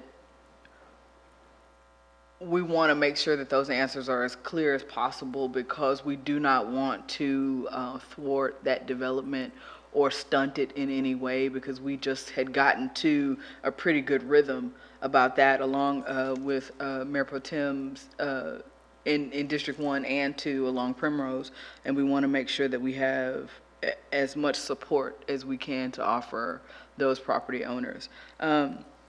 Several of us have mentioned the methods of communication that will be given to people as we gather information. I specifically would ask that we address all of the neighborhood associations directly in their meetings, because as we go, yes, the information is available. Yes, it's on the website. Yes, we've sent out the letter. However, I need the people who are on the stoops and gathering along in our neighborhood association meetings, those with the ear to the street, to be able to also advocate the necessity of this information. Because those are the people, those are the leaders of our specific neighborhoods. And so I would ask that, as we do these things, that we consider making it a priority to get into the neighborhood association meetings that are directly affected. Because we've got to have those people there. Sorry? I said we could certainly do that. Thank you so much. And timeline. What does this timeline look like? As I said, FEMA gave us notification that they had approved our initial volume of floodplains. We're going to be preparing the letter, incorporating any comments and changes that y'all have had from these meetings the last week or so, and be mailing those out to notify the citizens in those watersheds. And that'll start a 90-day review and comment period. So. Thank you. I do appreciate staff's work on this. I think what you hear and what I've communicated to staff even separately is that this is hard for us because we are a pro-development, pro-revitalization council, and we don't want anything to chill that. We want to go, but we also need to do what's right. And I think having information that informs people of flood risks and ensuring that we can stay a part of the NFIP and that we don't get suspended from that is critical. So as hard as this is, I do appreciate the information, and I think that this is a critical step to make sure our citizens are informed.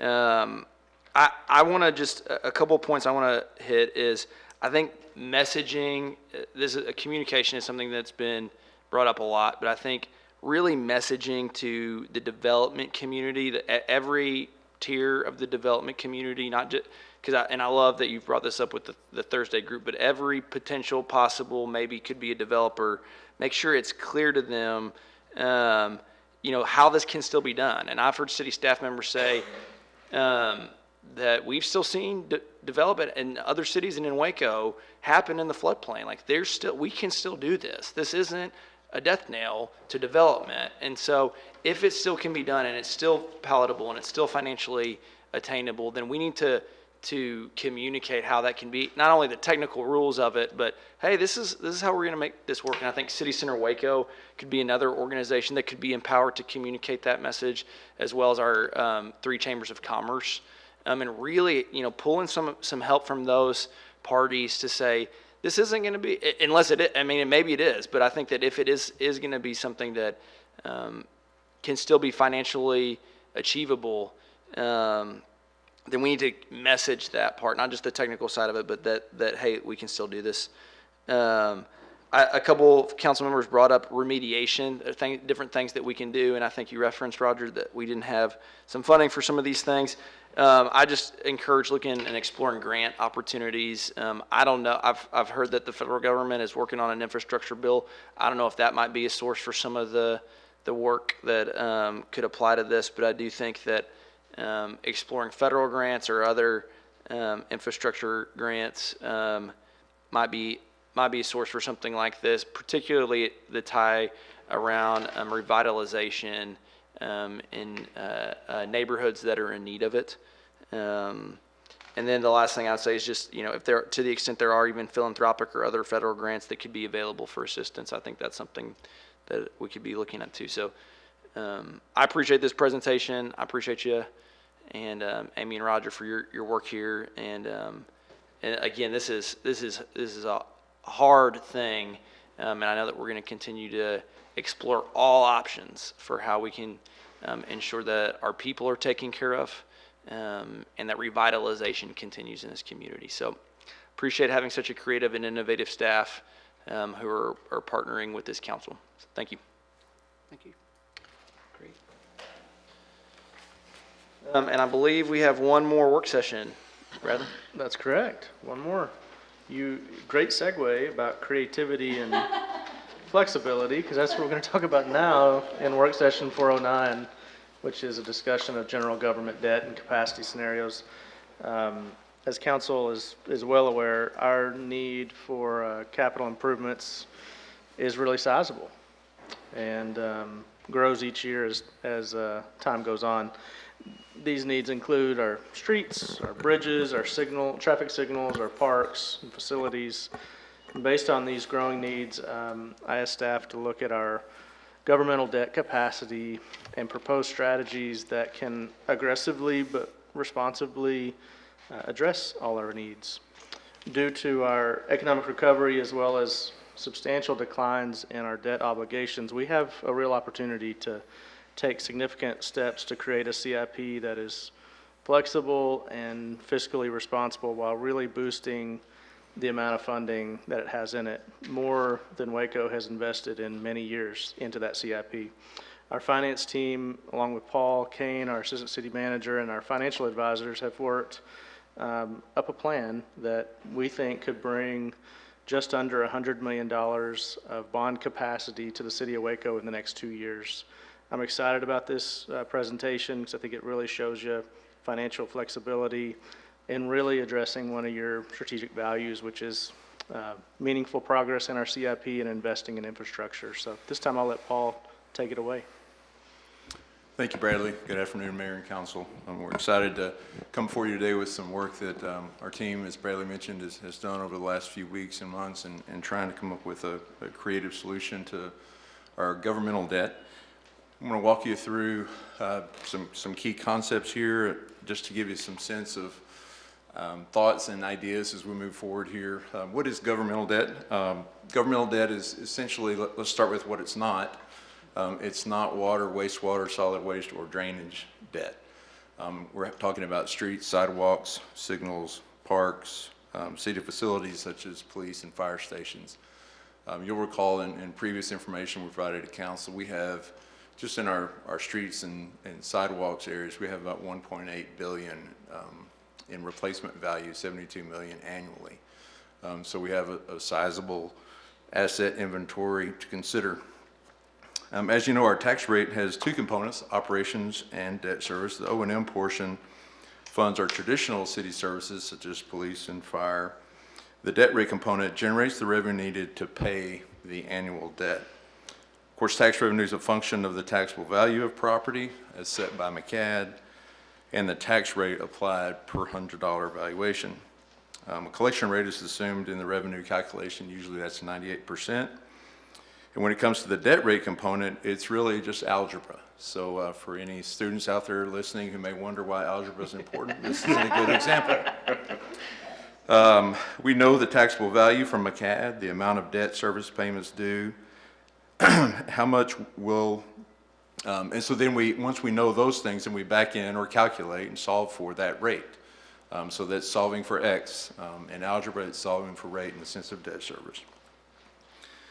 On the following slides, we'll be looking at long-term debt service projections. There are many, many variables involved, the tax-based valuation, collection rates, market factors such as interest rates paid to the bondholders.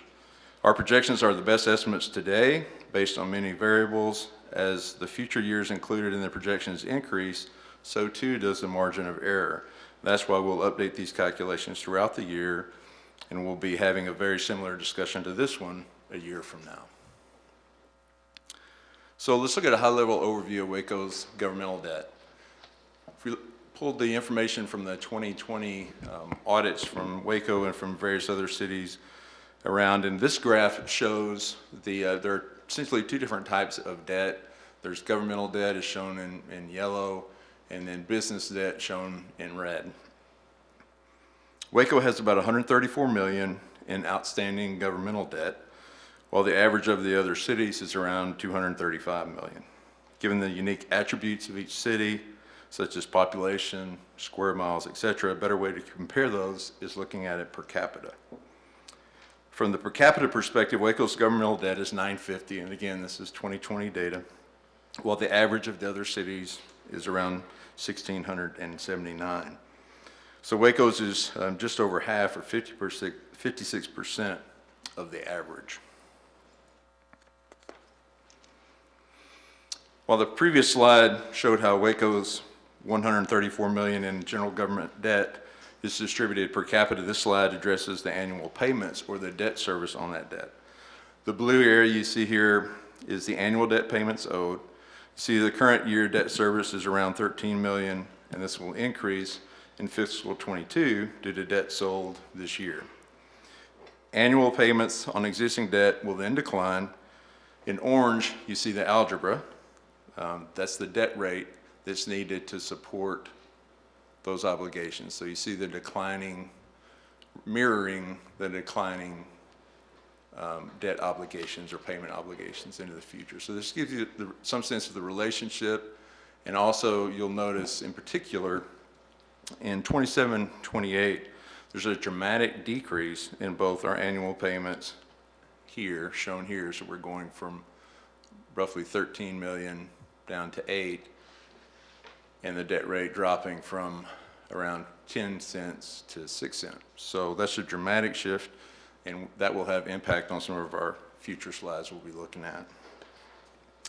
So here we see 10 years of tax rate history. At the top right is the adopted tax rates for debt in black and O&M in green.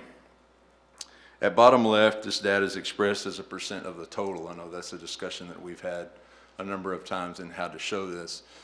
So let's look at the bottom left here.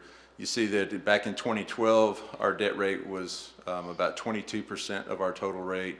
It declines over time, and then as we begin issuing debt, it starts picking back up to where in 2021, our debt rate is about 16.7% of our total tax rate.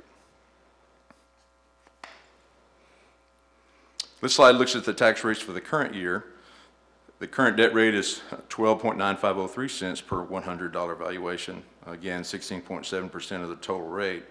As a percent of the total rate, it's less than half of that of other cities, and you see here Waco at 16.7, Abilene, College Station, Lubbock, Denton, Temple, the average being around 35.2%. Like the previous slide, this slide demonstrates that compared to other cities, historically Waco's investment in governmental infrastructure lags well behind these other cities. This and previous city councils have made it a priority to change this trend, and upcoming slides will push us further down that path. So let's talk about the key components of today's presentation, which is our capacity scenarios. This slide is really just to kind of give you a visual of how this can work. One strategy is to try to hold your debt rate flat, so you kind of freeze it at its current rate, and so that you have a flat tax rate here, and your capacity comes as your debt begins to fall off, okay? And this is just a visual going forward, but you see, so in this lighter red shade, this is where your capacity lies, right? So as the existing debt falls off, you're getting capacity here.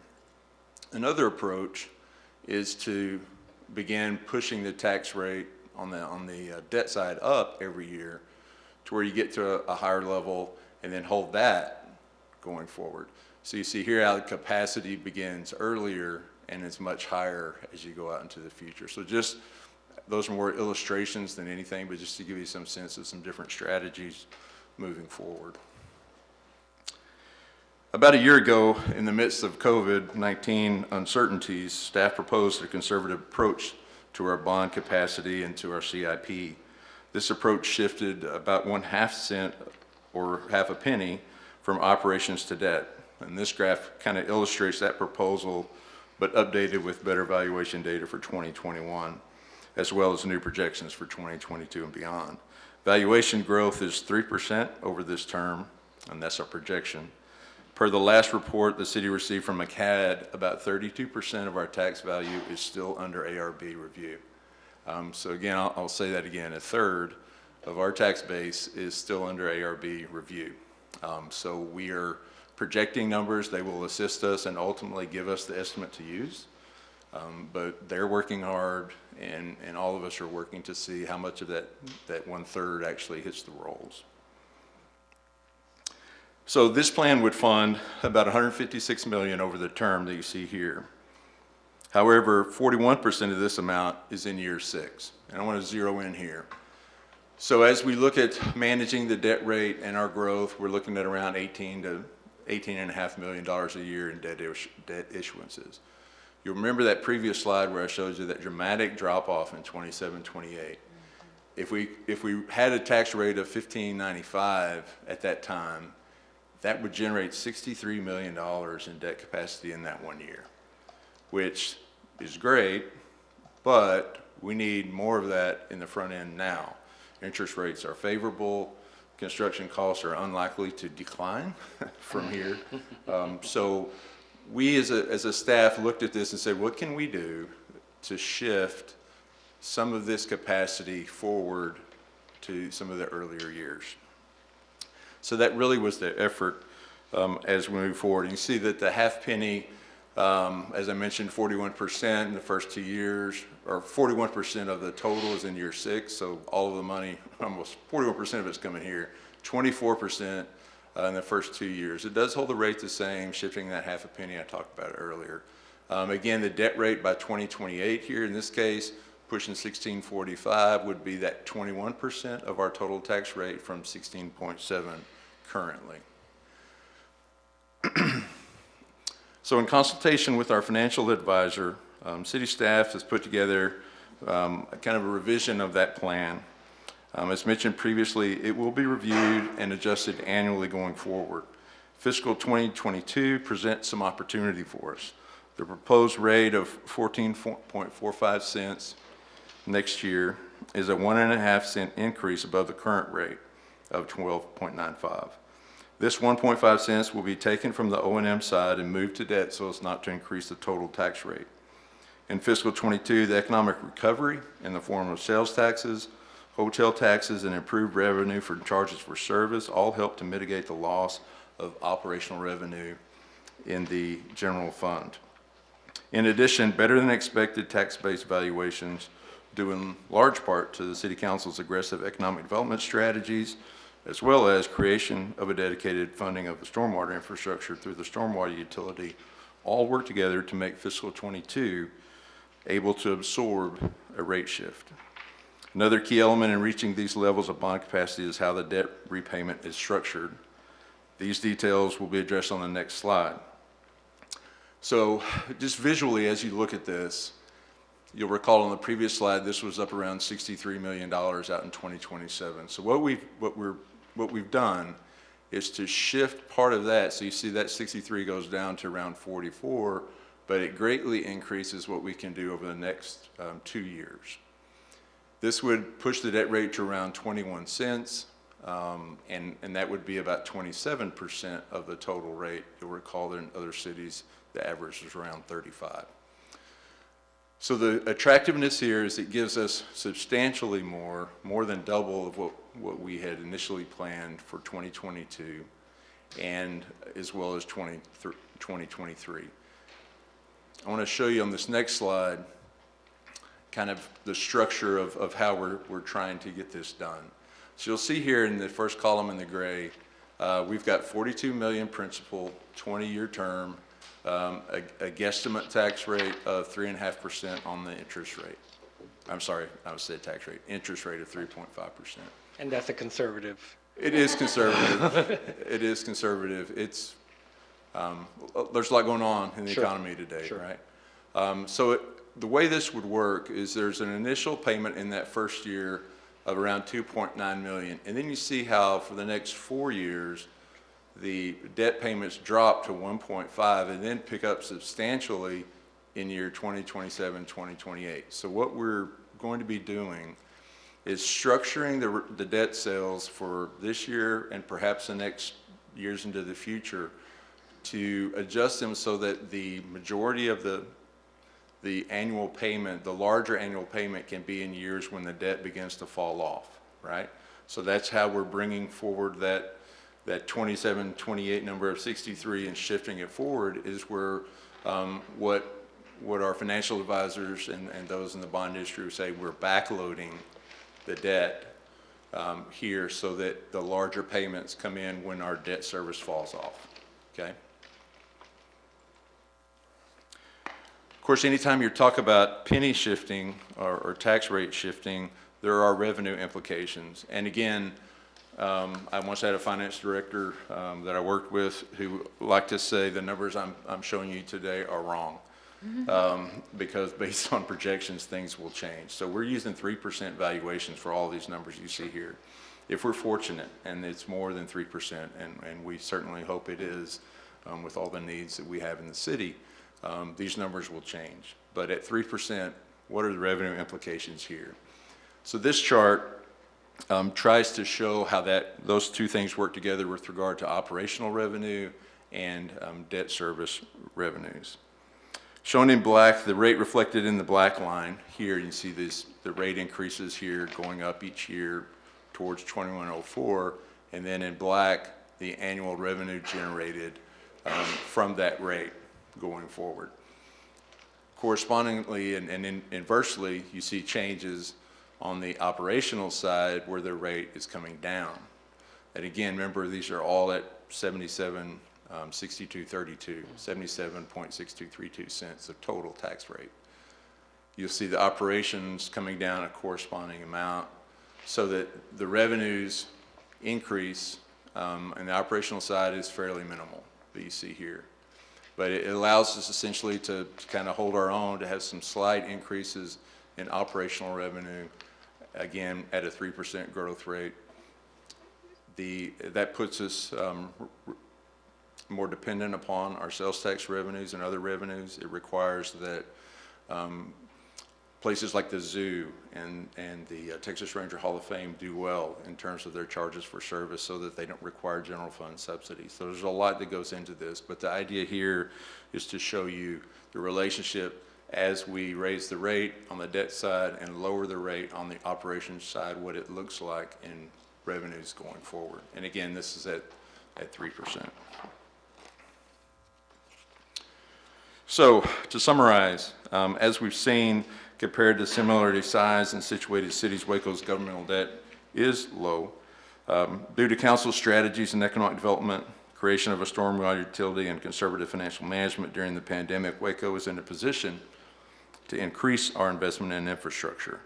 This opportunity is further enhanced by the steep decline in debt obligations in 2027, allowing us to shift capacity to the intervening years. This proposed plan projects investment of almost $250 million through 2027 and nearly $100 million in the next 2 years. Finally, it's important to point out that this discussion we're having today, as I've said throughout the presentation, is an annual discussion. We'll be looking at this every year as we move forward. So, in conclusion, if council is comfortable with this plan that involves adjusting the rate, shifting that future capacity forward via structuring of the debt issuances so that larger payments can occur as the obligations decline, city management will provide these capacities to our city staff who are currently putting together the CIP, and specific projects will be funded will be discussed with council during budget and audit workshops to come. So I thank you for your time this afternoon. I'm certainly glad to answer any questions you might have. And ultimately, we seek your direction. If you're comfortable with this approach going forward, then this is the approach we'll use as we prepare the budget for fiscal 22. Any questions? Well, this is just so helpful to look at this. This is now the third time you and I have been in a room in the last 2 weeks to look over all these numbers. And the more that I learn from your expertise and you talk us through each of these pieces, the more hopeful I become. I think as we've talked about this, we have over $1.8 billion worth of capital improvement and infrastructure needs.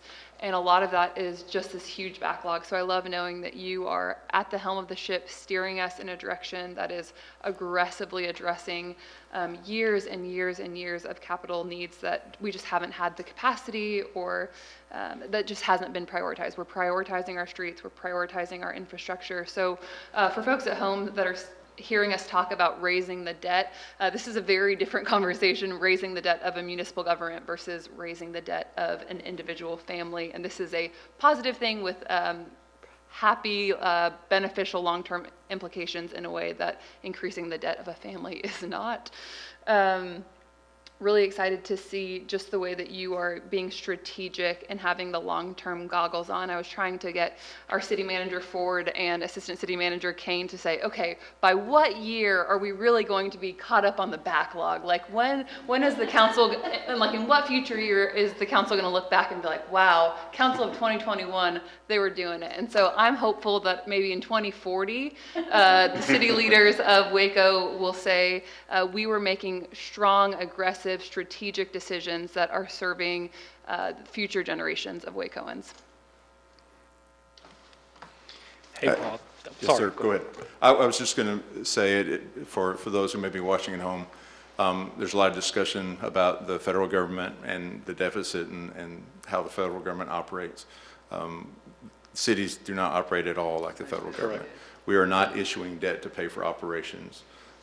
Debt in cities have to adopt a balanced budget, and debt in our case is used to fund infrastructure only. We are not selling debt to pay our current bills. Current bills are paid out of current revenues. So just to make that clear. And thank you for mentioning that, Kelly. Paul, thank you so much for the presentation. I have to say that knowing the financial security that the city of Waco currently is in, our debt is low compared to other cities that are peer cities with us in the state of Texas. I have to really give kudos to staff and previous councils that have made those strategic plans and thoughtful ways of how we can make sure that our city is financially secure, excuse me. So I have to say kudos to staff and City of Waco for doing that. I'm very comfortable approving this, or even supporting it, I should say, because there are, as Councilmember Palmer mentioned, there are many projects in dire need that we have, and we just don't have the capital to fund them the way we're currently operating. It would take decades to catch up, and then we'll start all over again. So I'm glad to see this creative way of bringing that debt more closer to where we're in right now, especially as you have budgeted conservatively with our tax rate and our interest rates. And one thing that I've always appreciated about the city is that we budget very conservatively. So with that, hopefully those nice surprises we see down the road, that budgeting that way just works to our benefit. In your presentation, you mentioned that you spoke to a financial advisor, the city's financial advisor. What was their take on the plan that you're proposing today?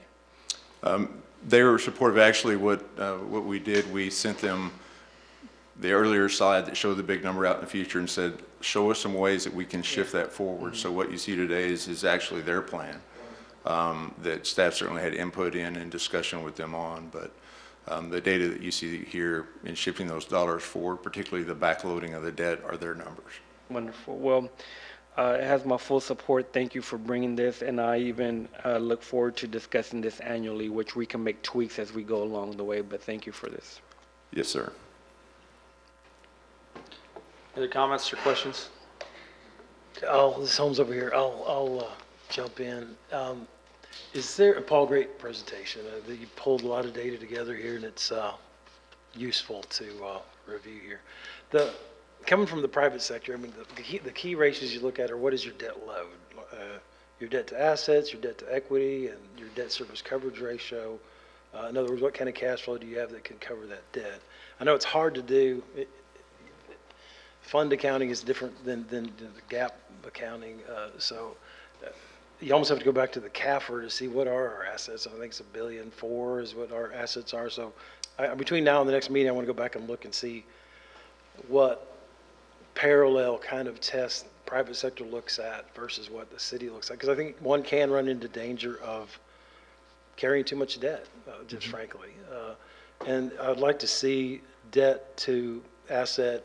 I know you showed the peer city per capita debt. And again, I don't know if it's how accessible CAFR assets are for the different cities, or you could look at debt to assets and debt to worth or debt to equity.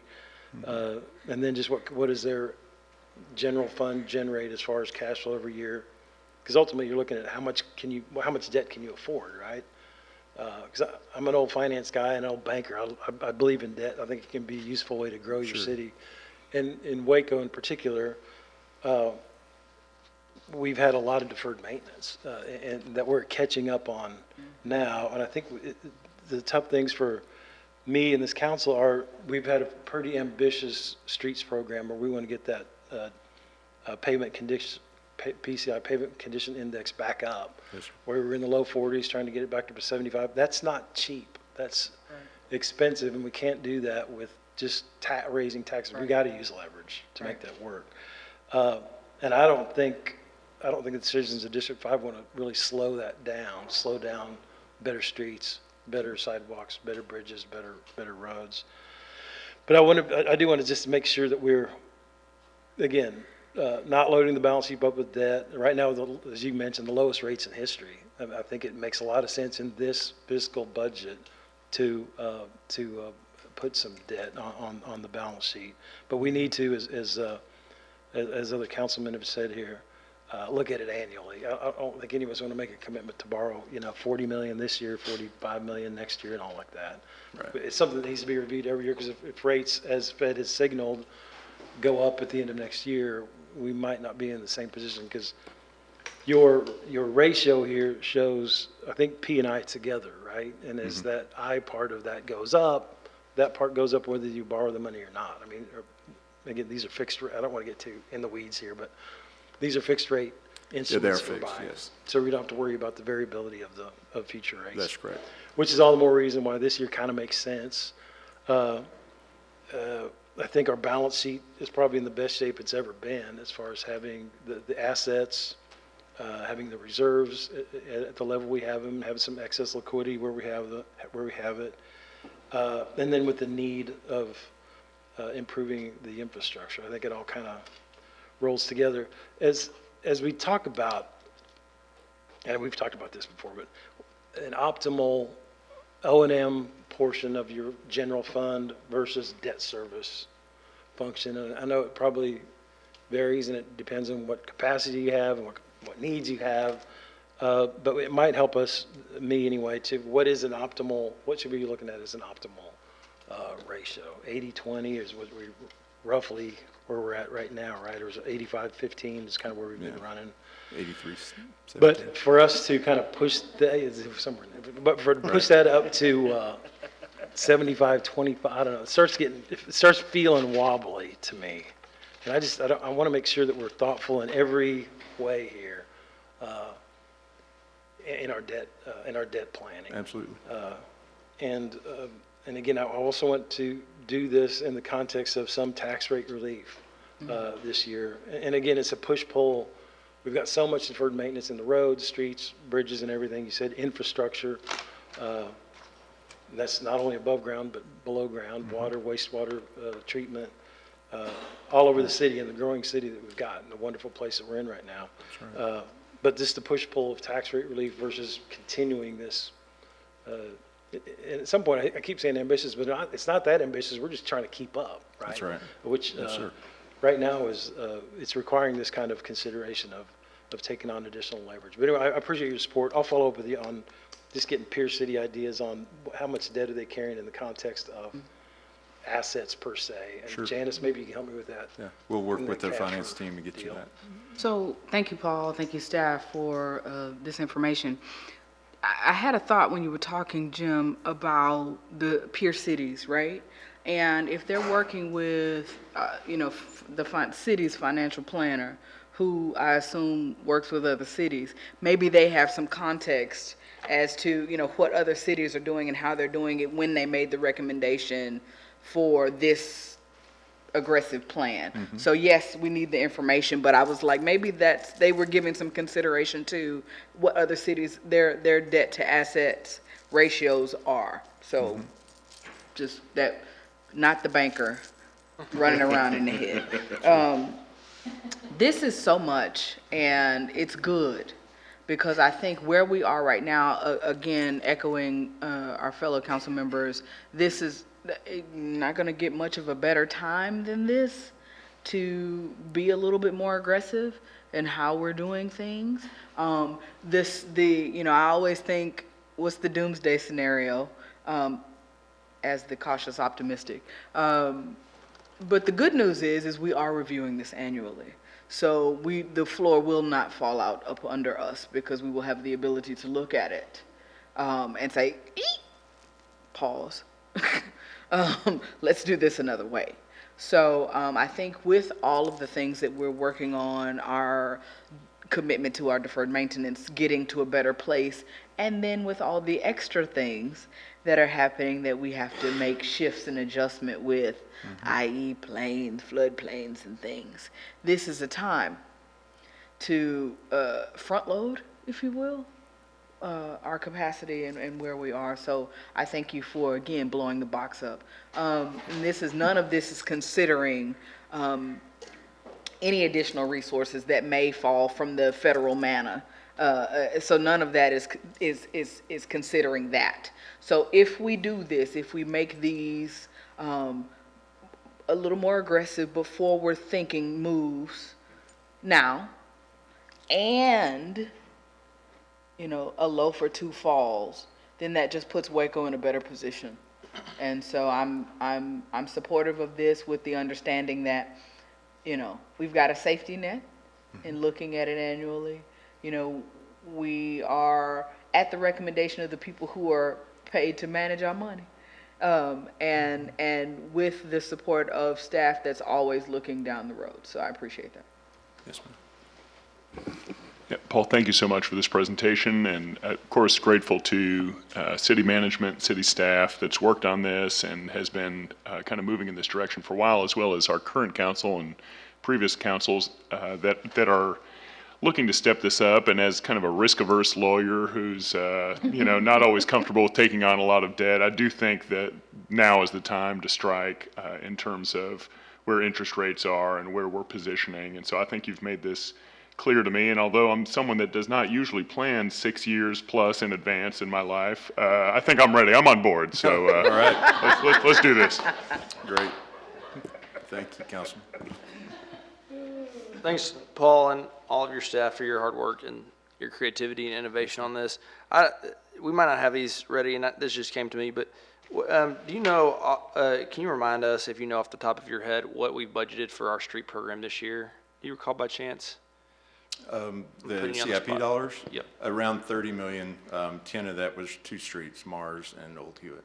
And then, I think, and I might be wrong about this, but I don't even believe we're maintaining the status quo of our streets as we go. Is that right? Do you remember what it would take to maintain the status quo? Is it 37 million? As I remember Jim Reed's last discussion on this, I believe it was around 40 million a year. 40 million, okay. 400 million over 10. Yes, sir. And so Maintain the status quo. to maintain the status quo. That was to get us to, actually, that was to get us to the PCI of 75. Right, of 75, yeah. Yeah. So am I correct in saying, like, currently our street program is not maintaining the status quo of Waco streets? Is that an accurate statement? Yes, sir. So I think that, again, that's why I think it does require creative and innovative approaches to ensuring that our infrastructure has a good, sound funding source. And this, again, as to echo the council members, this is smart debt. And this is being done with proper checks and balances in place.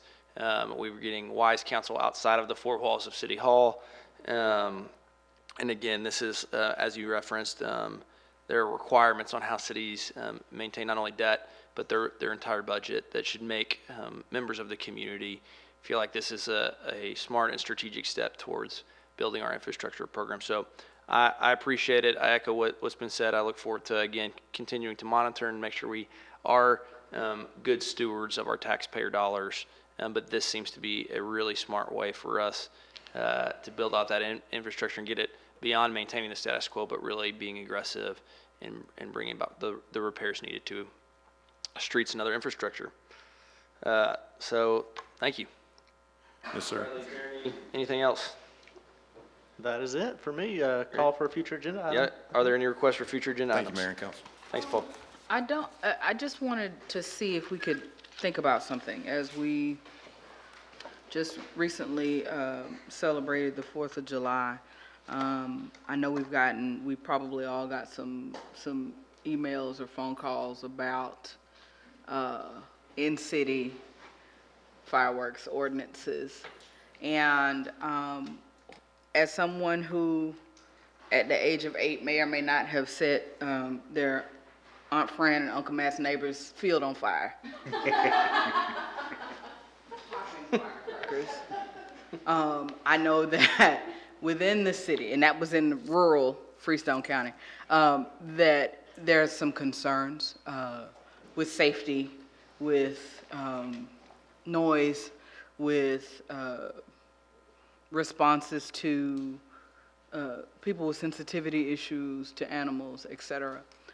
What I would ask is that staff consider alternative solutions to address these problems. I know currently we have where if you call PD, the officer will come out with a warning, and then if they have to go back again, then it's a citation. So I was thinking that, since we're on this path of creative thinking, is there something we could look at in that vein? Is it volunteer hours, but at the first call? You see what I'm saying? And if there are subsequent calls, then we go to something else. But I think we ought to look at creative ways, because and I know this year is that asterisk year because we're all like bats, okay, and trying to do everything that we can to return to what normalcy is to us.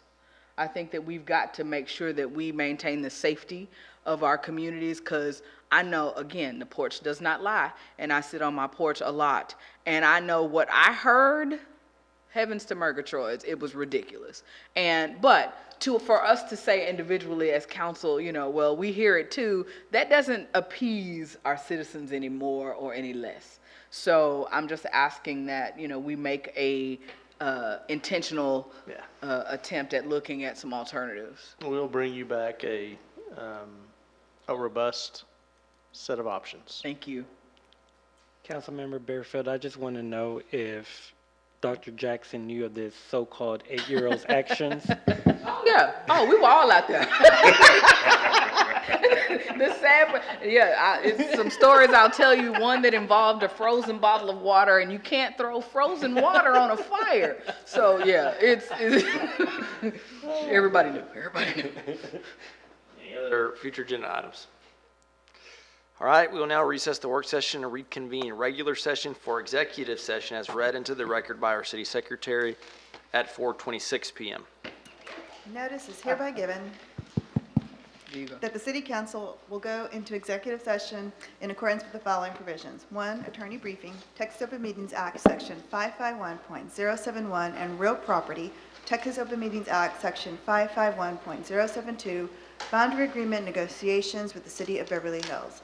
2, real property, Texas Open Meetings Act, Section 551.072, and 3, economic development, Texas Open Meetings Act, Section 551.087.